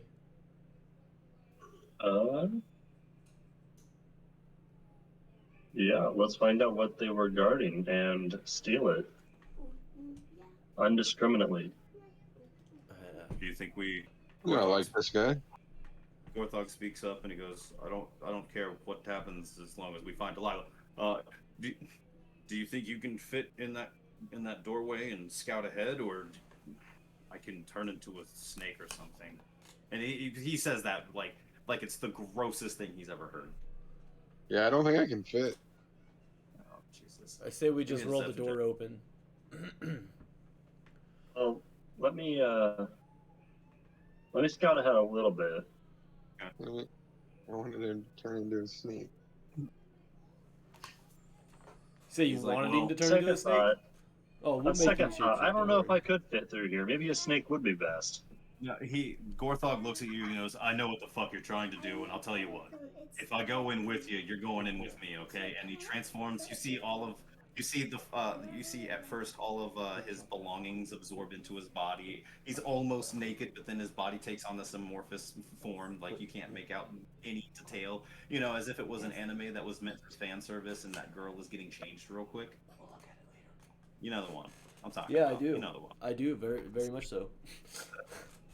Anyway, Yeah, we did your curve. You fucking creep. no, not that one. That's another one. Uh-huh. Oh, I know what one you're talking about then.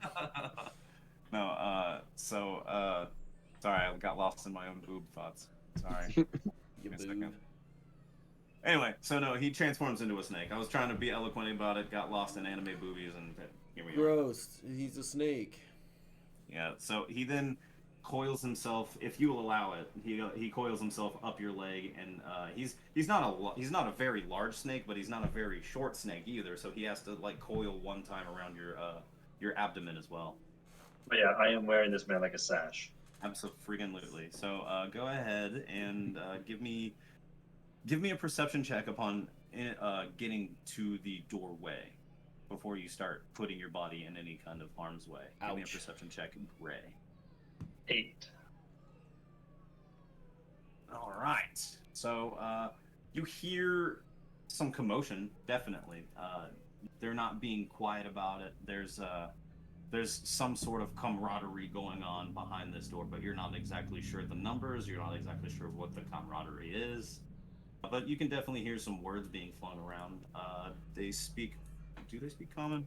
These are just okay. Those are those. So I gotta come over here and I gotta switch to this page. Where's it? This page. There's so many pages marked on my book. What the fuck is the goblin page? Jesus Christ. The one that starts with G. Yeah, I had it. D&D Beyond, dude. I had it marked with my dice, and the dice fell out of the book. Makes me sad. Why You use tried chunks of paper, Billy? and you Because tuck I them got in it- at the seam, and then they never fall out. I My got chunks of DMG still has paper. like 10 fucking chunks in it. You know what? Fuck it. I'm just gonna have to go to the appendix or the index, whatever the fuck in front of the book is. You want me to like send you the D&D Beyond portion? Of it? No, because that'll open up another fucking tab on my computer, and if it crashes, I'm gonna cry. Feels bad, can't relate, man. I have it's been too I much have a money making laptop doing this, man. a fucking UFO, according Anyway, so okay, so yeah, you would hear a mixture of languages being spoken, but every so often you would hear a common word, just like shit, and that's you. You don't know they're goblins though. Shut up.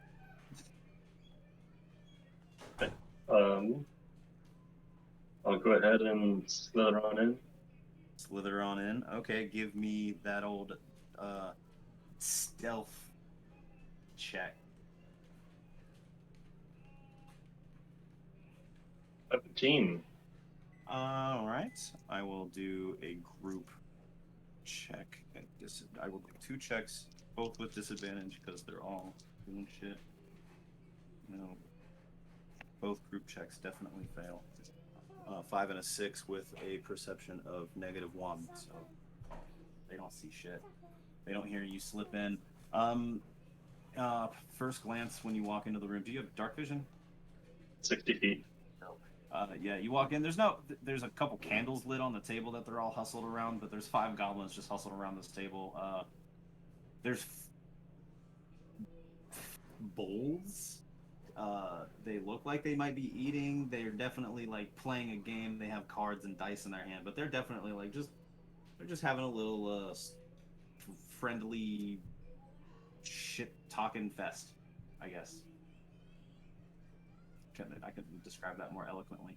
They're just talking shit to each other, playing games while they eat food. Okay. They're not paying you any mind. They didn't hear shit that went on outside. The 2 bugbears were too busy bitching at each other to come in and say, "Hey, we got a situation." What do you think they're Alright, doing in there? He did want to steal What it. do I see around the room? Literally, it's the makings of what you could assume to be where the guards change shift and nap in between. Okay. Is there like any? So there's like side rooms or doorways or anything? No, it's one central, or it's one room. It's circular, and it's got a couple like benches, little makeshift cots, sleeping bags just strewn about, and then that one table in the center, surrounded by these goblins. Okay, so just one room. Mhm. Like any like items, crates, like barrels, anything? There's a like I wouldn't call them a foot locker, but essentially just this little box that these people keep their belongings in at the foot of their bed. The goblins, they just keep bobbits and shit. Um, Go ahead. Are you doing anything with the goblins, or are you going out to inform your party? Are you going to pet the snake, as they say, as the kids say? I'm gonna make eye contact with the snake. What does he do? He he takes his forked tongue and he points at his eyes, and then he points at you, and then he points at the goblins. That's the dumbest thing I've heard today. As soon as I thought it, I wanted to hit myself. Yeah, that's great though. I would have done it. I'd have done the same thing. Yeah, all right.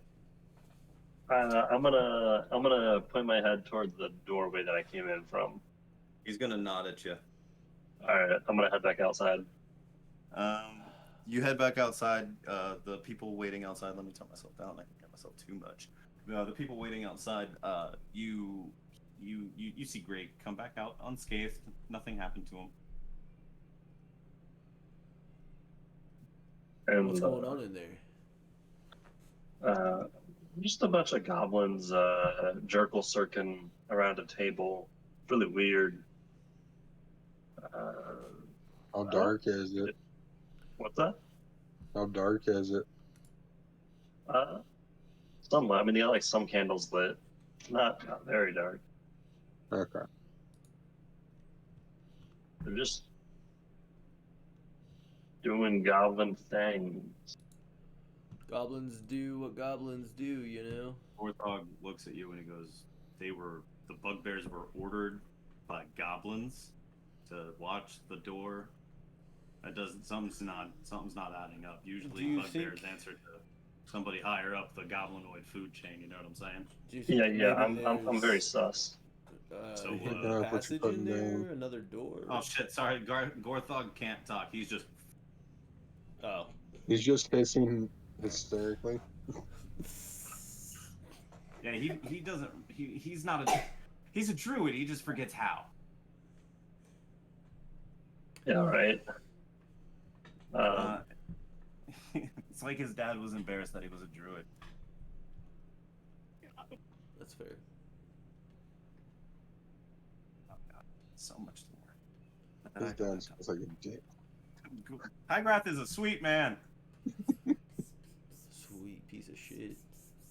Yeah, no, it was just weird that it was just a bunch of goblins in there because these bugbears said they were ordered to stay here, but like goblins Maybe ain't shit. keeping the goblins in. At this point, Gorthog is tired of being Snake, so he unhinges himself from you and turns back into Gorthog and goes, "Okay, should we just go kill them?" I think so. We could ask them why they're here. Keep one alive for that. Okay. I don't like goblins too much, especially when They could have been trapped here by the bugbears. they might have what? They could have been trapped here by the bugbears. That's just a blessing for us. It makes things easier. But we might want to know why. Keep one. I don't care if you keep one as a pet. I don't want a pet. All right. So then Traveler's life is not very good for pets. well, then what's the marching order here? Who's in first? Are we going in guns blazing, or are we letting the sneaky boy go in there and slit one of their throats? Finger guns blazing. Bow. Danger. We could talk to them and see why they're here. We What's could wrong? know those bugbears. I'll leave the Somebody- diplomacy. Okay. I'll leave the diplomacy up to the pretty people. I can grab one I'm definitely not telepathically ready. and speak with them. So do you move the door at all?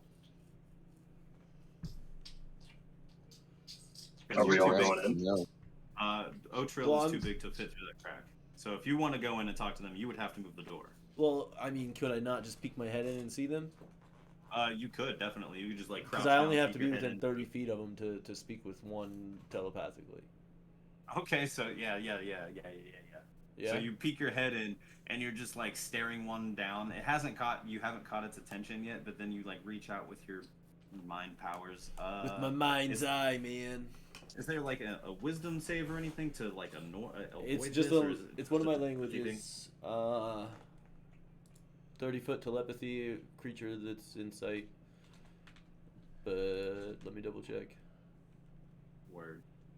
I just want to make sure it has to be willing or what have you. It's from People- the Night Mother. Twilight.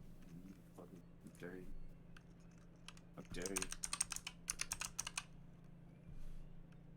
Everybody in chat, if you guys are hanging around, let us know what you're thinking about the stream. Let us know what you think we can improve on. We already have like the obvious better cameras, better mics, that kind of stuff already marked down, but just let us know what your feedback is. What kind of content are you looking for? Because we're looking to make content, you know? Anyway. Okay, that's not the same one as mine. Let's see. Where's languages? Oh wait, I know exactly where it's at. Sorry.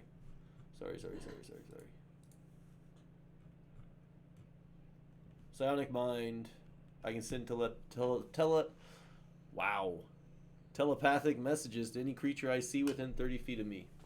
You don't need to share any languages with the creature. But it must be able to understand at least one language to comprehend these messages. So no matter what it speaks, as long as it could be, I've got things in order for that already. But yeah. By the next session, I promise it will be all fun and games. Everything will be worked out, no problems. We're gonna work out the bugs as many as we can, but we're not gonna stop making the content because we like to play D&D, and at this point in time, we just like to have. You would just ask people for watch tips. us play Eh? D&D. I see. My bad. I was trying to find the thing. But yeah, 30 feet doesn't have to be willing. They just have to know a language to understand me. Gotcha. So yeah, the one closest to the door, you can definitely ping them real quick with a telepathy message. Let's see. What you saying? Do not be alarmed. Hold on. Is there a limit on it? It doesn't say there's no limit on my words. Okay, well, don't be alarmed.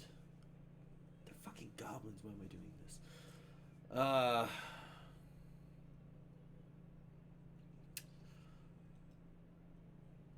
Guys, I'm alarmed. There's a voice in my head. Shit. And you see him like slowly start to drop the cards, and like he picks Why up are a you, dagger. why are you here? Stop what you're doing. Stop now. He freezes. He fucking freezes. Sit down and relax. Roll an intimidation check with advantage.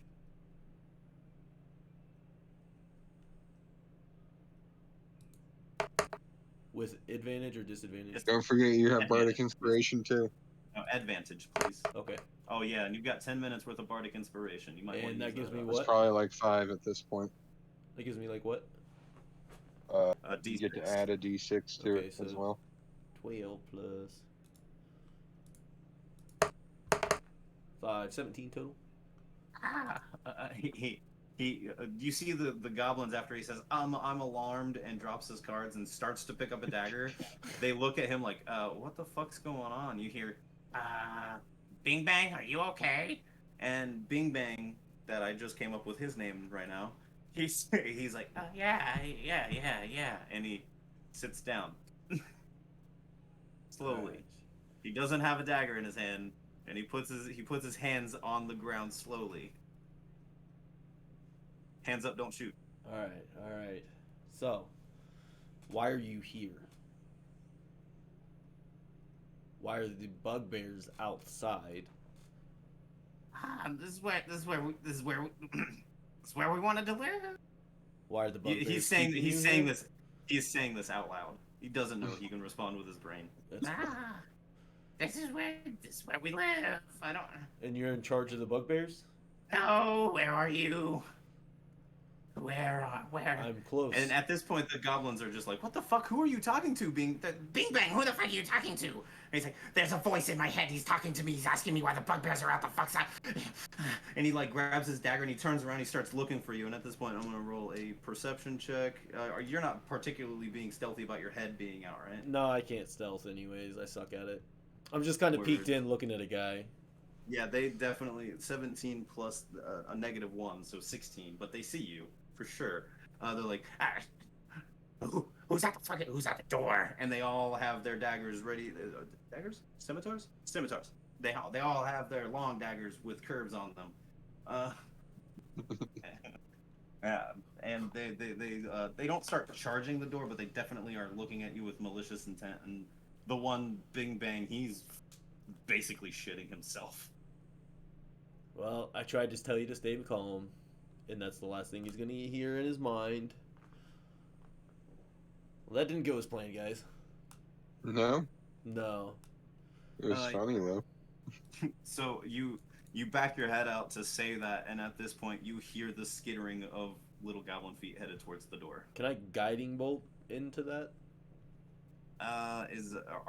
You're not looking in, so you're just like sticking your fingers in, finger gunning. Basically? No. Yeah, I keep forgetting it's not wide enough for me to do anything. All I right. mean, you can give that stone a good shove real quick. No, because then more of them could come out. It's okay. I'll step back and just kind of ready myself, I guess. I'll draw an arrow and just like aim it at the door to be ready, or at the gap to be ready. Oh yeah. Not soon after you pull your head back and step back a few feet, they come like chomping at the bit to move this thing, but they realize they're not big enough to move the door, and they're too stupid to realize what the funnel of death is. So they line up essentially and try to funnel through one by one. Gray, Yes. you ready to action? Hit him with it. I mean, as soon as the first one starts to come out the door, I'll just say stop and see if he stops. Oh, give me intimidation or persuasion, whichever one you'd like. I would say, if it's persuasion, do it with disadvantage because, you know. They're goblins. But intimidation will work. I'm trying to like yell at him to stop moving. I'll do an intimidation, which gives me a 13. Can he Okay, have advantage, or can I assist him, considering I'm standing there, like, readied with a spiritual glaive floating over me, another glaive in my hand? Yeah, that's menacing enough. Yeah, I'll Sweet. give that advantage. There you go, friend. That was an 8, so 13 was the better roll. Okay, so 13 is the better roll. I shall roll I'll say a wisdom save. They're not proficient and they have a -1 to beat your 13. No, that's a 3 - 1. So this one, the one up front, he's the one that notices the arrow just basically point blank range in his face. He stops cold in his tracks and stops the progression of those behind him. So he kind of just like gets shunted forward and almost trampled. So I'll give him a d6 worth of trample damage real quick because he's just gonna get stepped on. Oh Jesus, he's gonna get herb stopped from this little trample.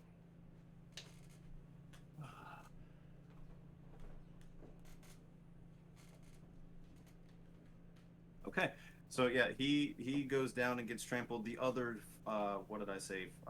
There's 3 more coming out the door, and they're the ones doing the trampoline. Trampoline? At this point, yeah. Well, they're trampling their friend to get out the door to try and slash at you guys. Trampoline. They're not. Fuck up. I mean, essentially, he took 5 of his 7 hit points with that little d6 I rolled, so that's fun. Let's go ahead and let's roll for some initiative for these 3 goblins. Natural 1. Jesus Christ. I love this game, guys. I I really do. It's poetic for me. I don't know. It's good fun. I'm rolling the natural 20 shirt with natural 1s. It's cool. Yeah. This is fine. I got an 8. I got a 3. Oh shit. You got a 3? Yeah, dude. Yeah. What's your dex mod? +1. Oh Jesus! I'm not the playing goblins go Grell, dude. I before don't have you. a +9 initiative. The goblins go before you. Not too surprised. Gray, what'd you get? A 14. Damon, what'd you get? 8. Okay. Right. Damon's 8, yeah. Yeah. All right, Gray, you're top. Okay. I'm gonna. The guy in front, did he get pushed over then? He got trampled? Yeah, he's still alive. He's wiggling around trying to avoid the rest of the stomps, but yeah, he took two or three consecutive kicks to the head, and like these guys are not the brightest bulb in the pack, you know. It's like people on Good Friday, on Black Friday. Friday. Ah, that's funny. Anyway, so yeah, no, he's on the ground. He's bleeding profusely out of his head. Okay, yeah. I'll lose an arrow at like the first one over him. Okay. I'm gonna try to hit him in the foot to like kind of like anchor him where he's walking, standing. Do it. Stop him from moving. Roll that beautiful beam damage. Or I'm sorry, attack roll. Beautiful beam attack roll. It's a 18. That'll smack him. Hit me with the No. damage, baby.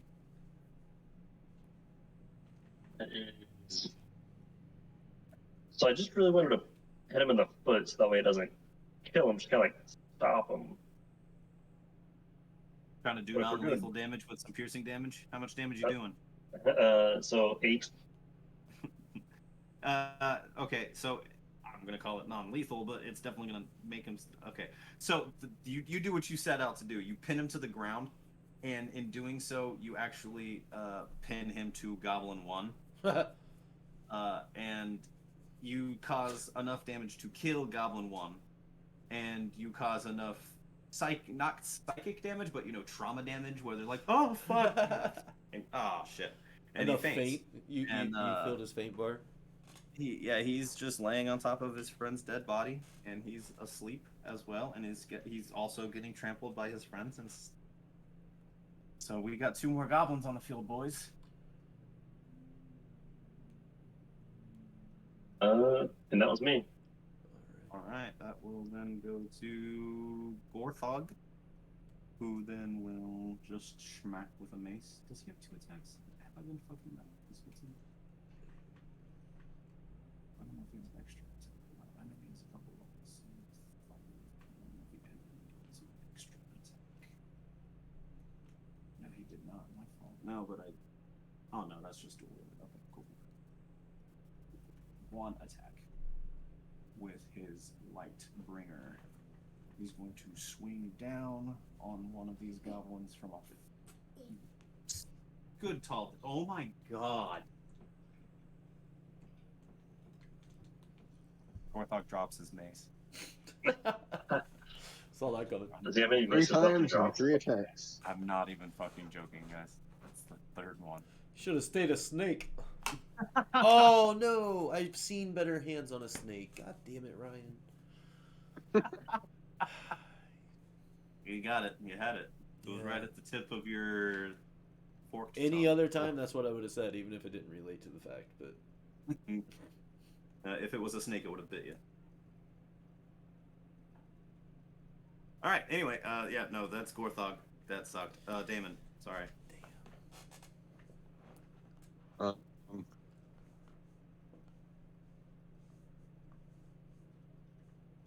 I'm gonna try to grapple the first one with my ethereal hand. The first one that got curb stomped. The first one that the The dead first, the one that's the first one standing, coming out still. Okay, grab him. Roll a grapple check. Opposed. Athletics. To whatever. 14. Ooh. I rolled a natural 19 minus 1. Damn. What are you? And that was strength. I could have unfortunate. done acrobatics and give myself a +2, but it's strength because he's just like, no, get the fuck away from me, and he like pushes your arm back, and he's like, no, fuck. I should have imposed the disadvantage on that one. That would have been good to see. So that's your action to try and grapple and fail. You got a bonus? No. All right, gobbies come out. They break off into a fork. One comes after the arrow wielder. The one comes after the glaive. Like, yeah, I fucking size. And they swing. That would be scimitar +4. So at gray, a 9 + 4, 13. 13? Yeah. No. All right, and at Otrill, a 13 + 4 for 17. Nope. Ooh, big sad. Just misses. So the one that comes at Gray, he swings up with his scimitar, and you don't even have to move. You just I missed, yeah, shit. And then Otrill, you stand there, and it bounces off your chest plate. Just dink. No damage goes through. It hits you, but it doesn't hurt. So that's Gob Boy's turn. Otrill, you got a boy right in front of you. You do it like this, and bonus action glaive. Spiritual glaive. For 10 to hit. God damn it. Spiritual twilight glaive. Do I still have advantage? No. No, Okay. that died. What's a hit? 10. Yes. Yep. And then, since I'm all sad about it, I'll swing with my other glaive. Okay. And miss at a fucking 7. That'll miss it. Yeah. Oh Damn. my god. We're all rolling like poop, boys. New glaive. Who dis? All right. After Oak Trill, we go back to the top to Gray.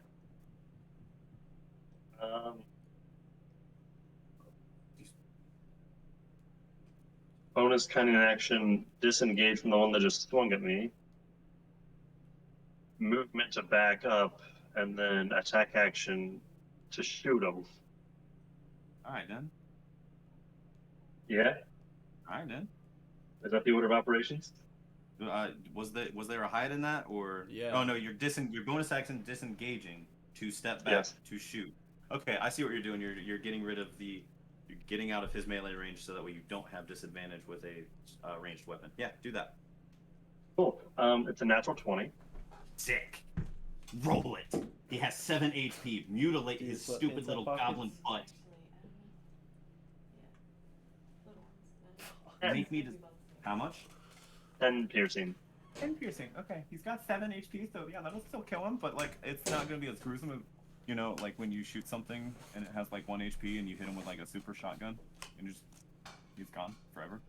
No, so no, you you do the, oh my god, your buddy's getting hurt again, and he goes, where? And you step back and you go, right here, and you hit him through the heart. I like it. So that's Gob 3, he dead. Gob 4, he ain't happy. He's standing right there in front of Otrill. He's just looking at you like, oh, no, it's just me now. But after Gray goes Gorthog. Gorthog's gonna come up and roll another natural 1. No, natural 20. Yay! Hey, welcome to the club. On me?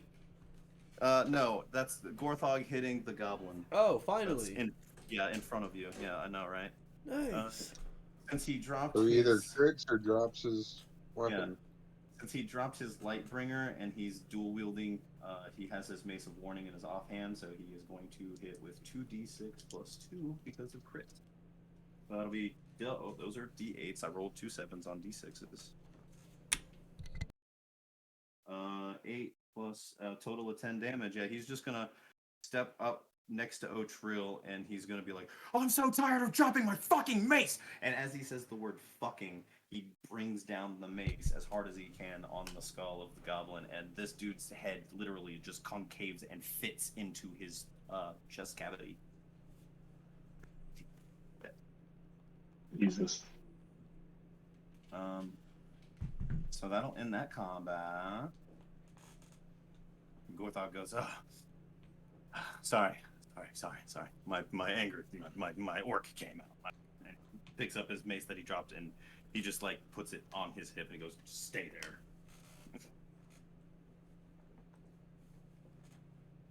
Are we moving forward or?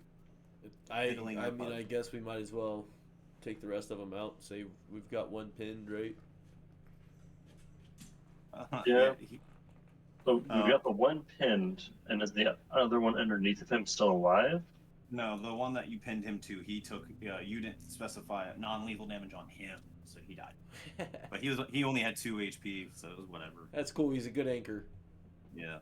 So you got a golem stapled to or a goblin stapled to another goblin, and if you take the time to move the door and enter the foyer that I had described earlier, you will see that the Otrill. You'll see the familiar goblin known as Bing Bang. He's still standing or sitting there. He's chilling, relaxed, bro. Hey, Bing Bang. Hey, did you kill my friends? Most of them. Okay, Remember when I said I told you to stay calm? I did. I'm here. Well, you had to tell your friends, and then your friends died. So now you got to find new people to sleep next to. See, no. What you were in my head. Asking simple questions, so we could either decide to leave you here or kill you. Don't kill me. As of right now, you're still alive, aren't you? Don't kill I me. think you're fine. You're fine. Why are you being guarded by bugbears? This is our home. We live here. We made this cave, and Yeah, you but can if you can actually see like dig marks, like they carved it out, and then like in the little foyer that you're in, you can see a half wall that you can clearly go around, and there's like a little hallway behind that you can continue to traverse. So this definitely continues deeper, but the guy he just continues to insist. We live here, like. Yeah, but why would bugbears be watching over you? Because this is our home. We don't want With people the like you to bugbears? invade. Since The when do goblins- bugbears listen to goblins? They don't listen to us. They listen to the hobgoblins downstairs. Well, not is it downstairs? They listen to the hobgoblins in the area. You're scared. You don't know. It's fine. It's fine. I'm gonna tie you up. I'm gonna put If you off to the Uthern comes side. back, he's gonna behead me. If Uthern comes back, he's gonna behead me. Is he That's gonna all come I'm through the saying. rock? Who's Uthern? Uthern's the captain of the hobgoblins. He's Okay, deeper hold on. in- Hold on. When do you guys want to talk to this guy? I just want to go home. This I am You are home. home. I was gonna say I thought this is your home. You son of a bitch. He's peeing himself. I have no problem killing him. He's just... Oh, yeah, no, he hears that and he gets up. He's like, oh, fuck that. He like bolts for the door. He's gonna try to run past me. Yeah, he's trying. I guess I'll just like grapple him. I don't necessarily want to kill him right now, but I also don't care to. So I feel Give me like that sweet I shouldn't be the athletics. one talking to him. Maybe somebody else should. That's an 11. Holy fucking shit, my dice. Well, I rolled a 7 minus 1, so Okay. yeah, well, you got him. I'll grapple him. So Yeah. what's the verdict, fellas? At this point, he pees on you because for some reason he doesn't seem to be running out of pee. He's pissing so hard. Thank God for that plate. It'll just run right off. Oh, my boots. My boots. He is scared, almost pissless. So, Infinite piss. fellas, what do you want done with this thing? Poor Bing Bang. Yeah, you're right, Arcanus. Yeah, he deserves to live, right? I mean, he still is. How many hobgoblins are there? Shit. Mr. Bing Bang. Mr. Bing Bang, I appreciate the respect on the name. Give me a second while my dungeon master counts Put the some tally respect marks. on it. There's to be perfectly clear, in the next. There's the fucking map that I have here that I semi-do. Okay. In the next room, there's 3 hobgoblins, and then in the area that the hobgoblins found, there's a few of them scattered about. I don't know how many, but in total we have in the next area after the 3 hobgoblin room. This is me talking through. We have 2 hobgoblins, a bugbear, So 5 hobgoblins, a bugbear, 5 hobgoblins, 2 bugbears, 2 goblins, and 1 hobgoblin captain. So we have quite a dungeon crawl ahead of us, boys. Yeah.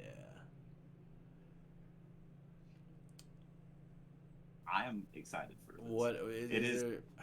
It is 9 o'clock. We can call it here if you would like. But we could also keep it till 10 if y'all are feeling froggy. But I am able to go either way. I have a decent bit ready to go. I'm cool. So I will vote yes. I'm good to go. Stay in Discord if you want to keep playing. Leave if you don't. If anybody leaves, I'm we'll good to stop. keep playing. Nope. All right. Nope. Well then, Alright, let's cool. get to the next bit. So yeah, Bing Bang informs you that there are indeed 3 hobgoblins in the next little corridor in this cave that they made themselves, and then he leads on that they found an area that the hobgoblins are exploring, and he gives you the body count that I just gave you. Well, Is there any other way into this cave slash compound house thing? Not that I know of. Uthern keeps things. Well, us goblins are pretty low on the totem pole as opposed to the goblinoids. The bugbears outrank us, but they only kept the door because they're bigger than us, you know? Well, what are you going to do with your life if we let you go? Rethink it? It's a good answer, Bing Bang. Good answer. That's a good answer.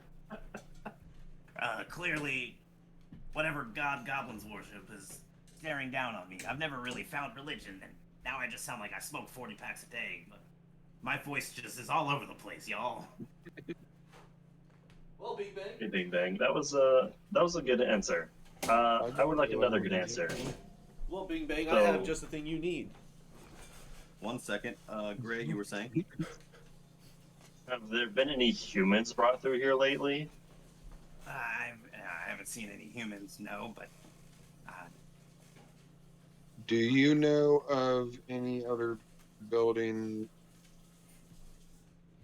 semi-abandoned buildings out in the forest anywhere? no.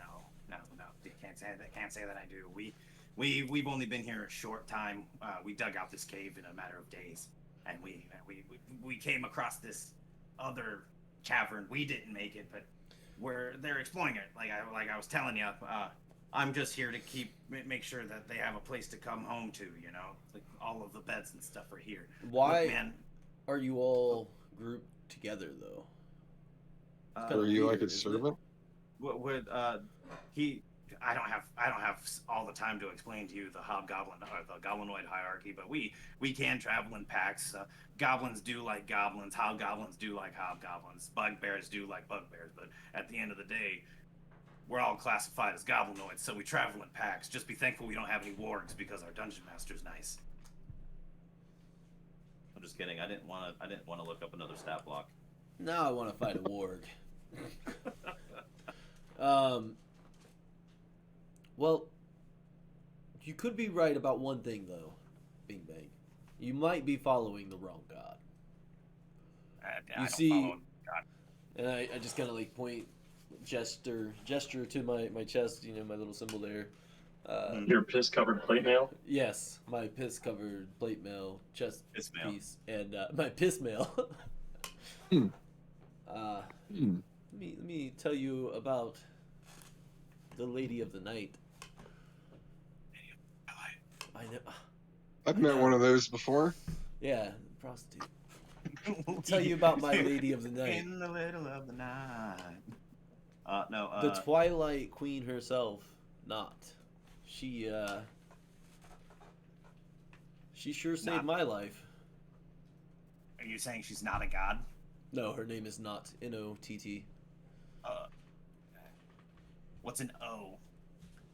It's a word that sounds like this. It's a letter that sounds like Nah. this. Yes. So like, he then pulls out some string and he goes, so like this. Right. Same way to say it. You say it the Okay. same way. So you worship some string. Just no, she's the Lady of the Twilight. Oh, You say something like that again, you won't have a head to speak from. give me a persuasion check real quick. No, for that last comment, it might be intimidation. Yeah, I was getting ready to say 13. That was this This was was more before? for, Okay. yeah, this was for the talking about your god thing. 13. All right, yeah, you can see something kind of break through to him. He makes the comment of, so you worship string, and then you go, no, it's not like that. And you kind of see him like tilt his head, like you knew he was just fucking with you, giving you the old ribbon. And so he goes, well, since maybe since you're here and It's clearly a sign, right? looking to let me go, and he kind of says it with a fake confidence that he can muster, and he goes, I might be willing to look into her. Can I can't necessarily walk into a library or a fucking monastery or a fucking No, but if you cleric stick worshiping around, temple. and when we're done with everything in here, I could give you something that might just let you in a town or two. Okay. You want me to stay here while you go kill my friends? Yeah. Oh well, I guess they're not my friends anymore. You're my friends, right? He kind of cries and sweats a little bit. I want to say what you want me to see. He's almost got Stockholm syndrome at this point. See, this is why you can't trust goblins. He's so quick to betray his own friends. I don't. My Twilight goddess wants nothing to do with you. And I leave. I'm done with him, little goblin boy. God damn it, that Bing Bang's gonna really come back to haunt you guys. I hope so. I fucking hope so. Bring him back. Bang. Give him 6 months time to train in montage. Oh, goblin. Bing Bang the goblin. Alright, I love that. Alright, so you put Bing Bang down, he sits still, and he kind of wanders out of the door, and you guys are free to roam about as you see fit. I mean, I don't know if they were done with him, but I am. What are we doing? Well, you were informed that the continuation, the little half wall that I explained, right, that continues. Right. If you follow that, you'll eventually come across 3 more hobgoblins. We know there's more inside, but do we think this is where we need to be? Right, that's what I was saying. Like, Gray and characters, like, so what are we doing here? Like, we're not gonna find Delilah here. Right. Probably. Unlikely. Gorthong, yeah. Not a good dude. Do you think this is where we should be? This doesn't feel right. I don't know. You say it's a hole in the wall in the woods. I think this is a hole in the wall in the woods. So I suppose you didn't say it was a home. If we're gonna find them, we have to explore every hole in the wall in the woods. This is the first one, and we're not all the way through it. So let's see this one through to the end and figure it out for ourselves after. That's actually a very good point. That is not a bad point at all. Yeah, all right. It could feel kind of dumb if we go to the next one and plus they found something interesting here. So you guys are besties. The goblin's something interesting to be a rusted chain. So yeah, but it could also. Say what now? You cut out there. Yeah, it looks like his camera froze too. To be. Oh yeah, he lagging. We let a bit of lag. Well, in the meantime, then, mate, I'll Other cool stuff. There it is. Other cool stuff. Maybe. I'm gonna take some string. Camera. Yeah, he did. I'm gonna take some string and tie Gorthog's maces to his hands. Don't drop him this time. Okay. Yeah, I appreciate that. It's been a long time since I've wielded these big hunks of fucking metal. That's fine. I train my cousins all the time. They've dropped them countless times. So, are we moving forward to fight these hobgoblins? I'm itching. Seems like it. Once our friend gets back from using the restroom. There she be. Maybe. Oh, hey. There you go. Oh. Hurrah. Hello. Yeah. Yes. Maybe. I don't. Fake I room. think I'm still lagging. Nope, you're good now. Oh, there he is. Welcome back, good sir. Am I good now? You Yeah. are the goodest. Okay. Fuck my internet. All right, so Fuck your internet. onwards and inwards. So you guys head Up and inward. Inner Come and around. outwards. You come around this this bend, and in the around the bend, you come up to this big. I wouldn't say big room, but it's definitely like 30 by 30. And they have a couple tables just strewn about, and the Bing Bang was true to his number. There was 3 hobgoblins just sitting there, chatting amongst themselves, talking about how the dig was backbreaking today, and I just don't know if we're gonna continue to explore or what's going on. And they just eating their food, just carrying on a normal haphazard hobgoblin life, not knowing a damn thing. How do we want to do this? That's the question, isn't it? I'm gonna cast message. On. One of the hobgoblins Okay. and ask what they found while hiding. Yeah, I'll tuck in too. You see the one that's not really engaged in conversation. He stiffens up. He's like, "Hello."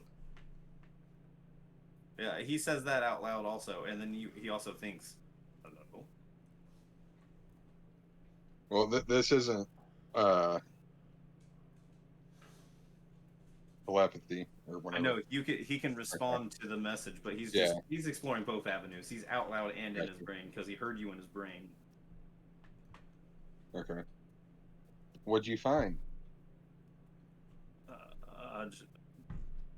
Just a bunch of he's looking shifty and he keeps repeating the phrase, "Just a bunch of corridors." That was also mental. Anything of value? No, it's not. So just corridors we don't have to dig. And at this point, he speaks up. He's like, "Boys, there's something weird going on. Somebody's in my head." And he stands up and he's like, "Who the fuck's it? Who's here? Is there a ghost?" I stick up a blue hand. I don't know why I'm southern. Oh shit! It is a ghost. Wiggity wiggity. Behind me. They one of them draws a long sword and goes to investigate. Not the one that you've been talking to, but one of them but one that was engaged in a conversation with the other. Pulls his long sword and starts like walking towards your ghost. I tell the one that I've been talking to call his friend off. And telepathically or through message. Okay. He goes, hey, bro, Felonious, I don't think you want to do that. Does he say he said I hear that as well, right? Out loud, yeah. Okay, I look at the one that was walking towards him and I say, "Yeah, you don't want to do that." Telepathically. Better listen to your friend, Felbonius. He's like, I won't be made fun of in my own head. You do something about it then. Foul Spectre, you better come out here and face me like a man. I'm gonna pretend like this is Ghost Adventure. He's like, bitch, you better come out here and punch me in the face. You better get your ass out here and possess me. The other one's like standing in a dark corner. If anyone's here, can you let me know? Throw a fucking brick at me, man. Ghost Adventures is good. Why don't you tie your friend up?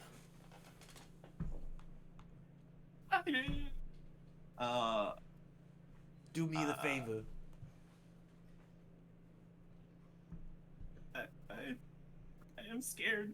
That's me. I'm scared. I don't know what to do. Give me a second. Let me think. My processing power will not compute. Will not compute. Will not compute. Yeah, no. So he's like, you said people's in your head, Balonius. Well, yeah, Felonious, there are people in my head right now. He's telling me to tie you up. Or is it the other way around? Yeah, same. Felonious needs to not tie up Bellonius. All right, Polonius. Felonius is. I gotta tie you up, man. The voices in my head are telling me to do it. Hey, psst. Tell Do you think we yours to tie the other one up. Do you think we came across the Do what? ancient Tell burial yours ground? to tie the other one up. I'll do that. Whichever one I was talking to, I'll tell him You were to tie talking the to other one up. Bellonius, and I'm talking to Felonius. You see the other two like kind of give a silent nod at each other, and they start like tying each other up almost. And the third one eventually stands up and goes, "What the fuck is going on?" And he throws his bowl of soup at you guys in the corner. And You- everybody, does anybody like jump or react or anything? Do you want us to do a save or something? I don't know. That's honestly your character. Is it a hot your soup? character call? No, I've already got piss on me. It can't be any worse. it's not hot soup. Alright, cool. I'll just stay quiet. Nah. And so he. When he jumps up, though, I'm gonna use dissonant whispers. Oh, Jesus. All right, yeah. Actually, do damage to that one. Oh, With my voice. okay. What's the save on that? It's wisdom 14. Okay. Got candy dice. Rolled a 16 on the dice plus 0. What happens now? You still take damage, but you don't have to move away from me. Okay. How much damage do I So take? What are the whispers say? 3d6. So you'll take 4 damage. 4 psychic damage. And I'm just gonna tell him to sit back down. I didn't realize you could do those two things there either. Gray, tell me you have some kind of telepathic powers. Got a what? How much damage did you do? Powers of some sort. 4. Okay. No? That's already halved. That's It was 9. Okay, I heard that. Bad at quick math now. What? Hello? I can't hear you. Sure. This is also your room. Ah! A door! Ah, there's a door in my frame. There's a Door frame frame. in your door. Nobody else can see that, does they? Just think you're talking to yourself. Yeah. Thank you. And that's how we learned Jason was schizophrenic. Probably. So yeah, no, he hears the ghastly sit down and takes the 4 points of psychic damage, and basically he gets brain freeze. He goes, oh shit, and he actually does sit back down. He goes, oh, do whatever the fuck the voices say. Like it. Oh god. Oh. He starts bleeding out of his nose. He's, oh my goodness, I don't like it here. And Bing Bang then comes around the corner and he goes, "There is a way to salvation, my brothers. My friend here," and he points to the Dragonborn. He goes, He speaks of a patron that will be able to save us from our wicked ways." God damn it, Bing Bang. Yeah, I guess verbally now, I would just say, the goddess of the twilight, not N-O-T-T, could save you all, or we could kill you all here now. The one with the fucking nosebleed goes, "I believe you, mister. I surely do. You've seen the power! If your god can make me have a brain freeze." I wonder what else he can that do. was stage 1 aneurysm, actually. You were this Oh. close to death. Oh, good. Oh, okay. So can we just leave? Yeah, get out of here, He you silly scramps. he stands up and he goes, "Polonius, Felonius, let's get our sister and let's take Bing Bang and get out of here." I don't know why I said so. I wanted a sister to be named like Solonius. I don't fucking know. Polonius, my brain was going Polonius, off on that. Polonius. Alonius.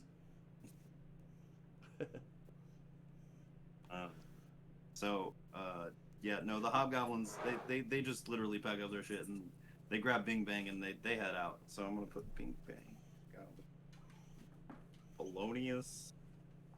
Oh god, if these guys ever come back into my brain, they're popping into this.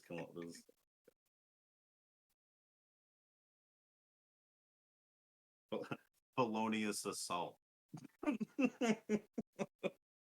want to go to sleep. CP. So Goblin, Felonious, and there's the third one that you don't know the name of.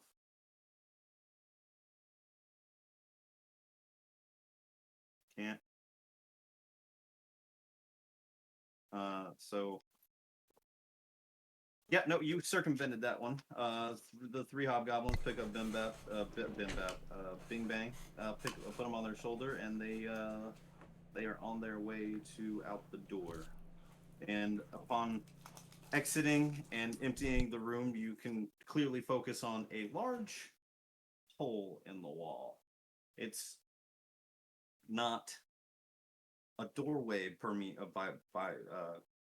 it's not like a big fat doorway or anything, like, but it's definitely where there was once wall. They were digging, they cleared it out, and then when you stick your head in, you can see a different texture of almost a boring, not like a drill head, but like as if something had erased the rock. So Oh. there's a corridor. There's a corridor of that extending from the hole in this wall, and you can follow that if you would like. Might Is as that our well. only way through?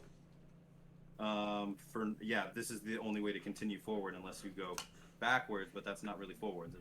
Right. I guess, Gray, do you want to lead on this since you can kind of stealth up and see what's ahead of us? Yeah, I can do things. All right, so I had it marked here that when you get to this hole in the wall that we level up. So if you guys want to go ahead and just let's wrap up. Hold on a second. Jesus. Yeah, if you want to wrap up this session with us talking about what we do for our level up, that'd be cool with me, because I do have more combat and stuff planned, but again, it's just combat. Unless you circumvent it, it's going to take a while. So let's just go ahead and level up, yeah? Yeah. So, all right, hitting level 4. Also, in I the don't. meanest I way. did not think that was going to work as well as it did. That was super cool. Like the Yeah. combo bounce back and forth. Yes, baby. Oh, okay. My cat has catnip, guys. I'm super proud of you, babe. Anyway, go ahead, crack open your D&D Beyonds. Tell us what you're getting. Tell us if you want to tell us what you're getting. But let's just chat about it. How did everybody enjoy that session?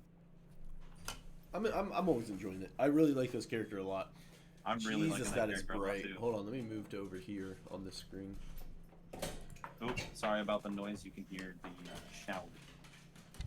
Oh, there it goes. It's gone. Yeah, we did. Thank you, Arcanus. Thank you for sticking around. You were here for pretty much the whole thing, if not the whole thing, right? Yeah, Ark's awesome. Guys, if you haven't yet, check out Arcanus' stream. He plays a lot of Paladins.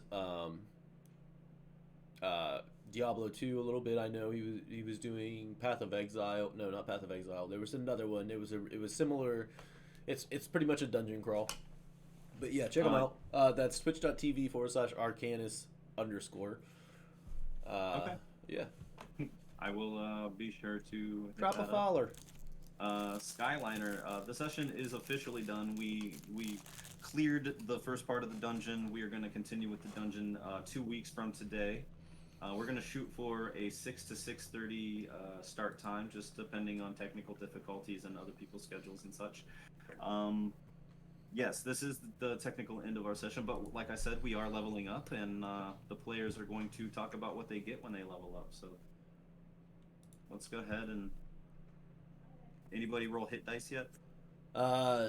D&D Beyond does it automatically for me when I go to level 4. I'm now at 39 total HP though, so that's cool. That's like +9, yeah. Sick. And what do you, since this is level 4, if you haven't multi-class, this is a ability score or feat level. So if you guys want to start beefing your characters up, let me hear what you're taking. I don't know which feat to take yet, but I'm definitely gonna go feat. Being Dragonborn, I don't know. You've definitely got some options. I mean, there's options no matter what you're playing. I just feel like there's certain ones that go better with certain classes and races. Let's see what I can recommend for you. See, I could get shit. I already forgot what it's called. Aberrant Dragon Mark. Increase my con score by 1. I learn a cantrip of my choice, and when you cast the first level spell through... Oh, wait. No, wait. Yeah. A first level spell from the spores... oh, my God. Oh, his god. Cantrip. First level spell from the sorcerer spell list.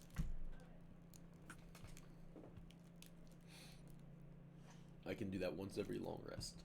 But, I mean, I don't know. There's other options. Whoa. So overall, what are you trying to gain from your feat? I want to be the coolest one of them all.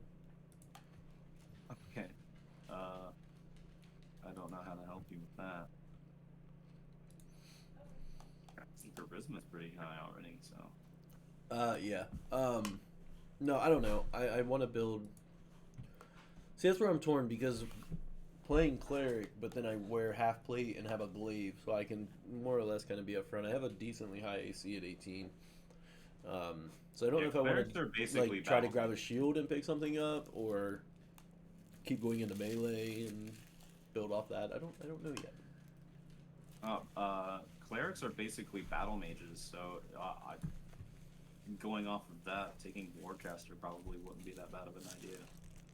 Especially if you plan on taking... Well, let me see what your spells look like, because that just helps with concentration. If you don't have a lot of concentration spells, then that might not be... I don't think I do. Bane and Bless, things Bane, like that. Bless, Fairy Fire, and Moonbeam. Guidance and Resistance. Got a total of, six spells. 1, 2, 4, 5, 6. You have 6 concentration spells.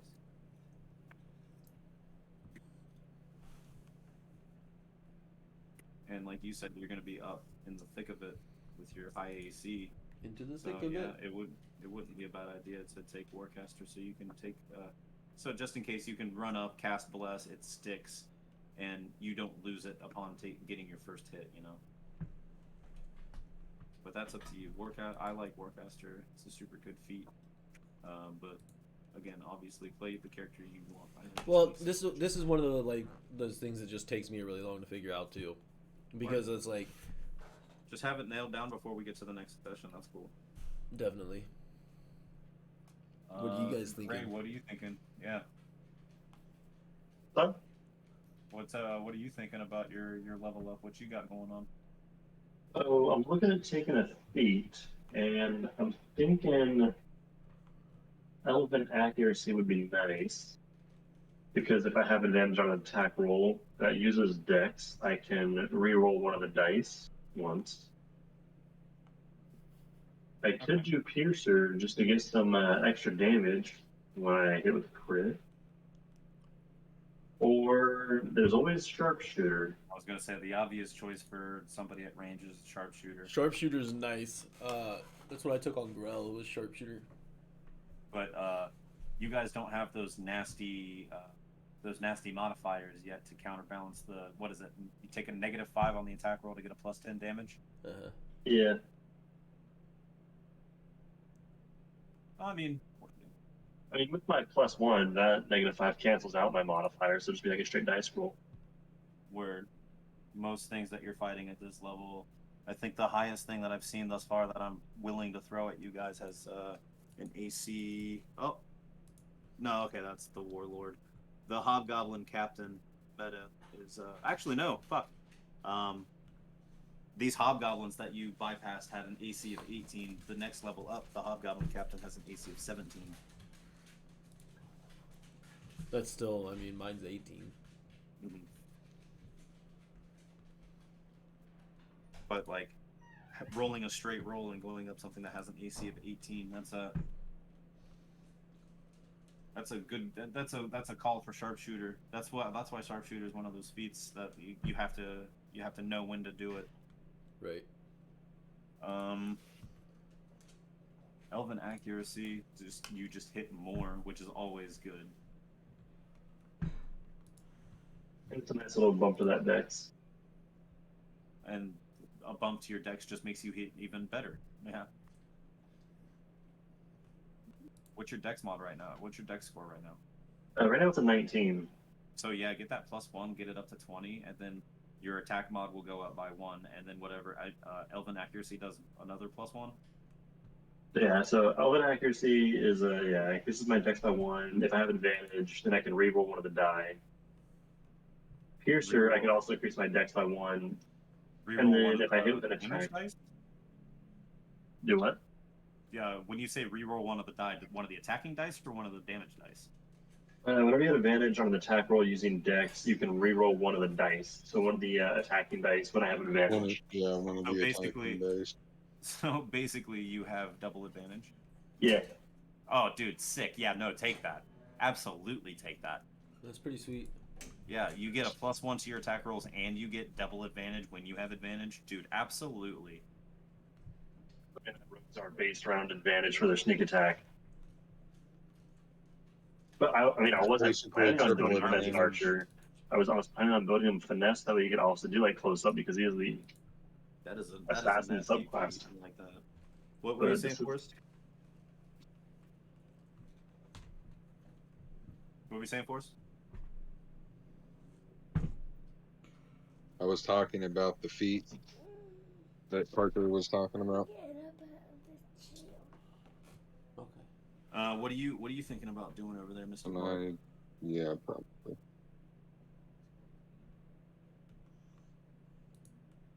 Yeah.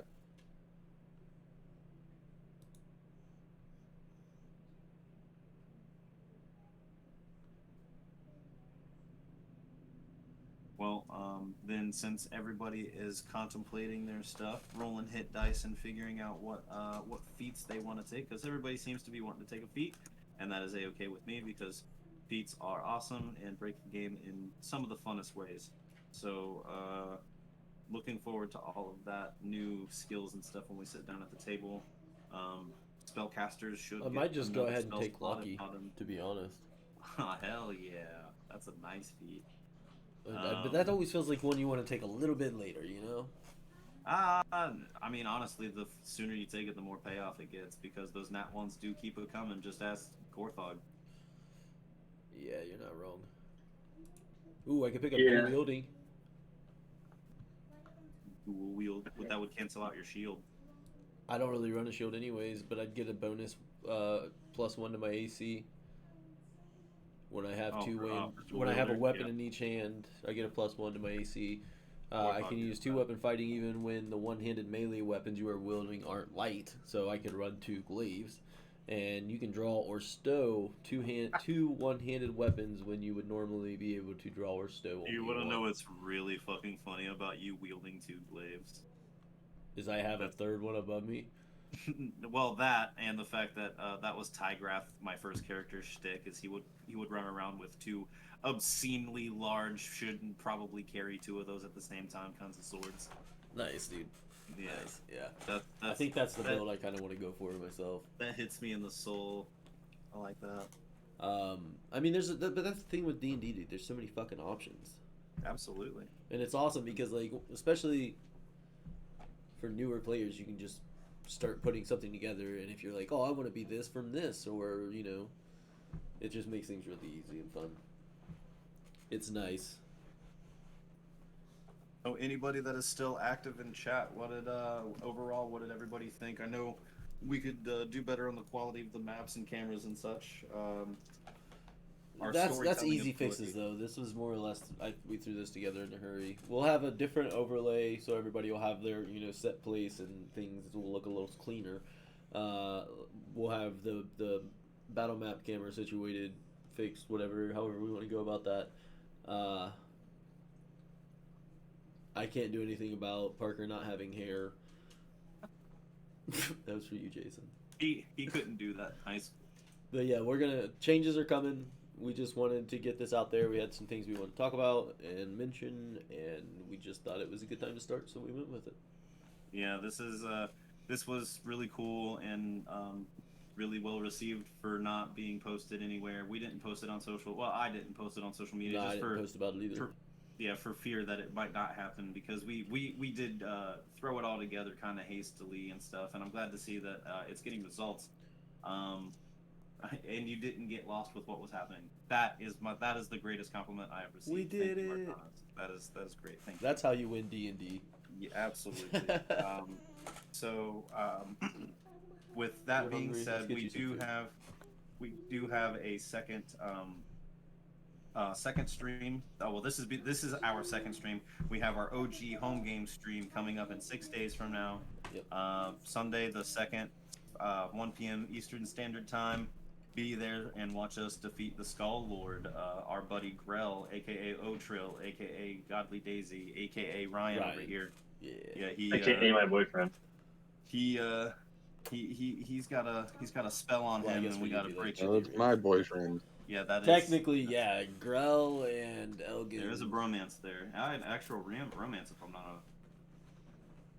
On our Monday games, yeah, we'll play about the same time. The Sunday game This is 1 p.m. and with you in the Philippines, it's probably a little bit harder.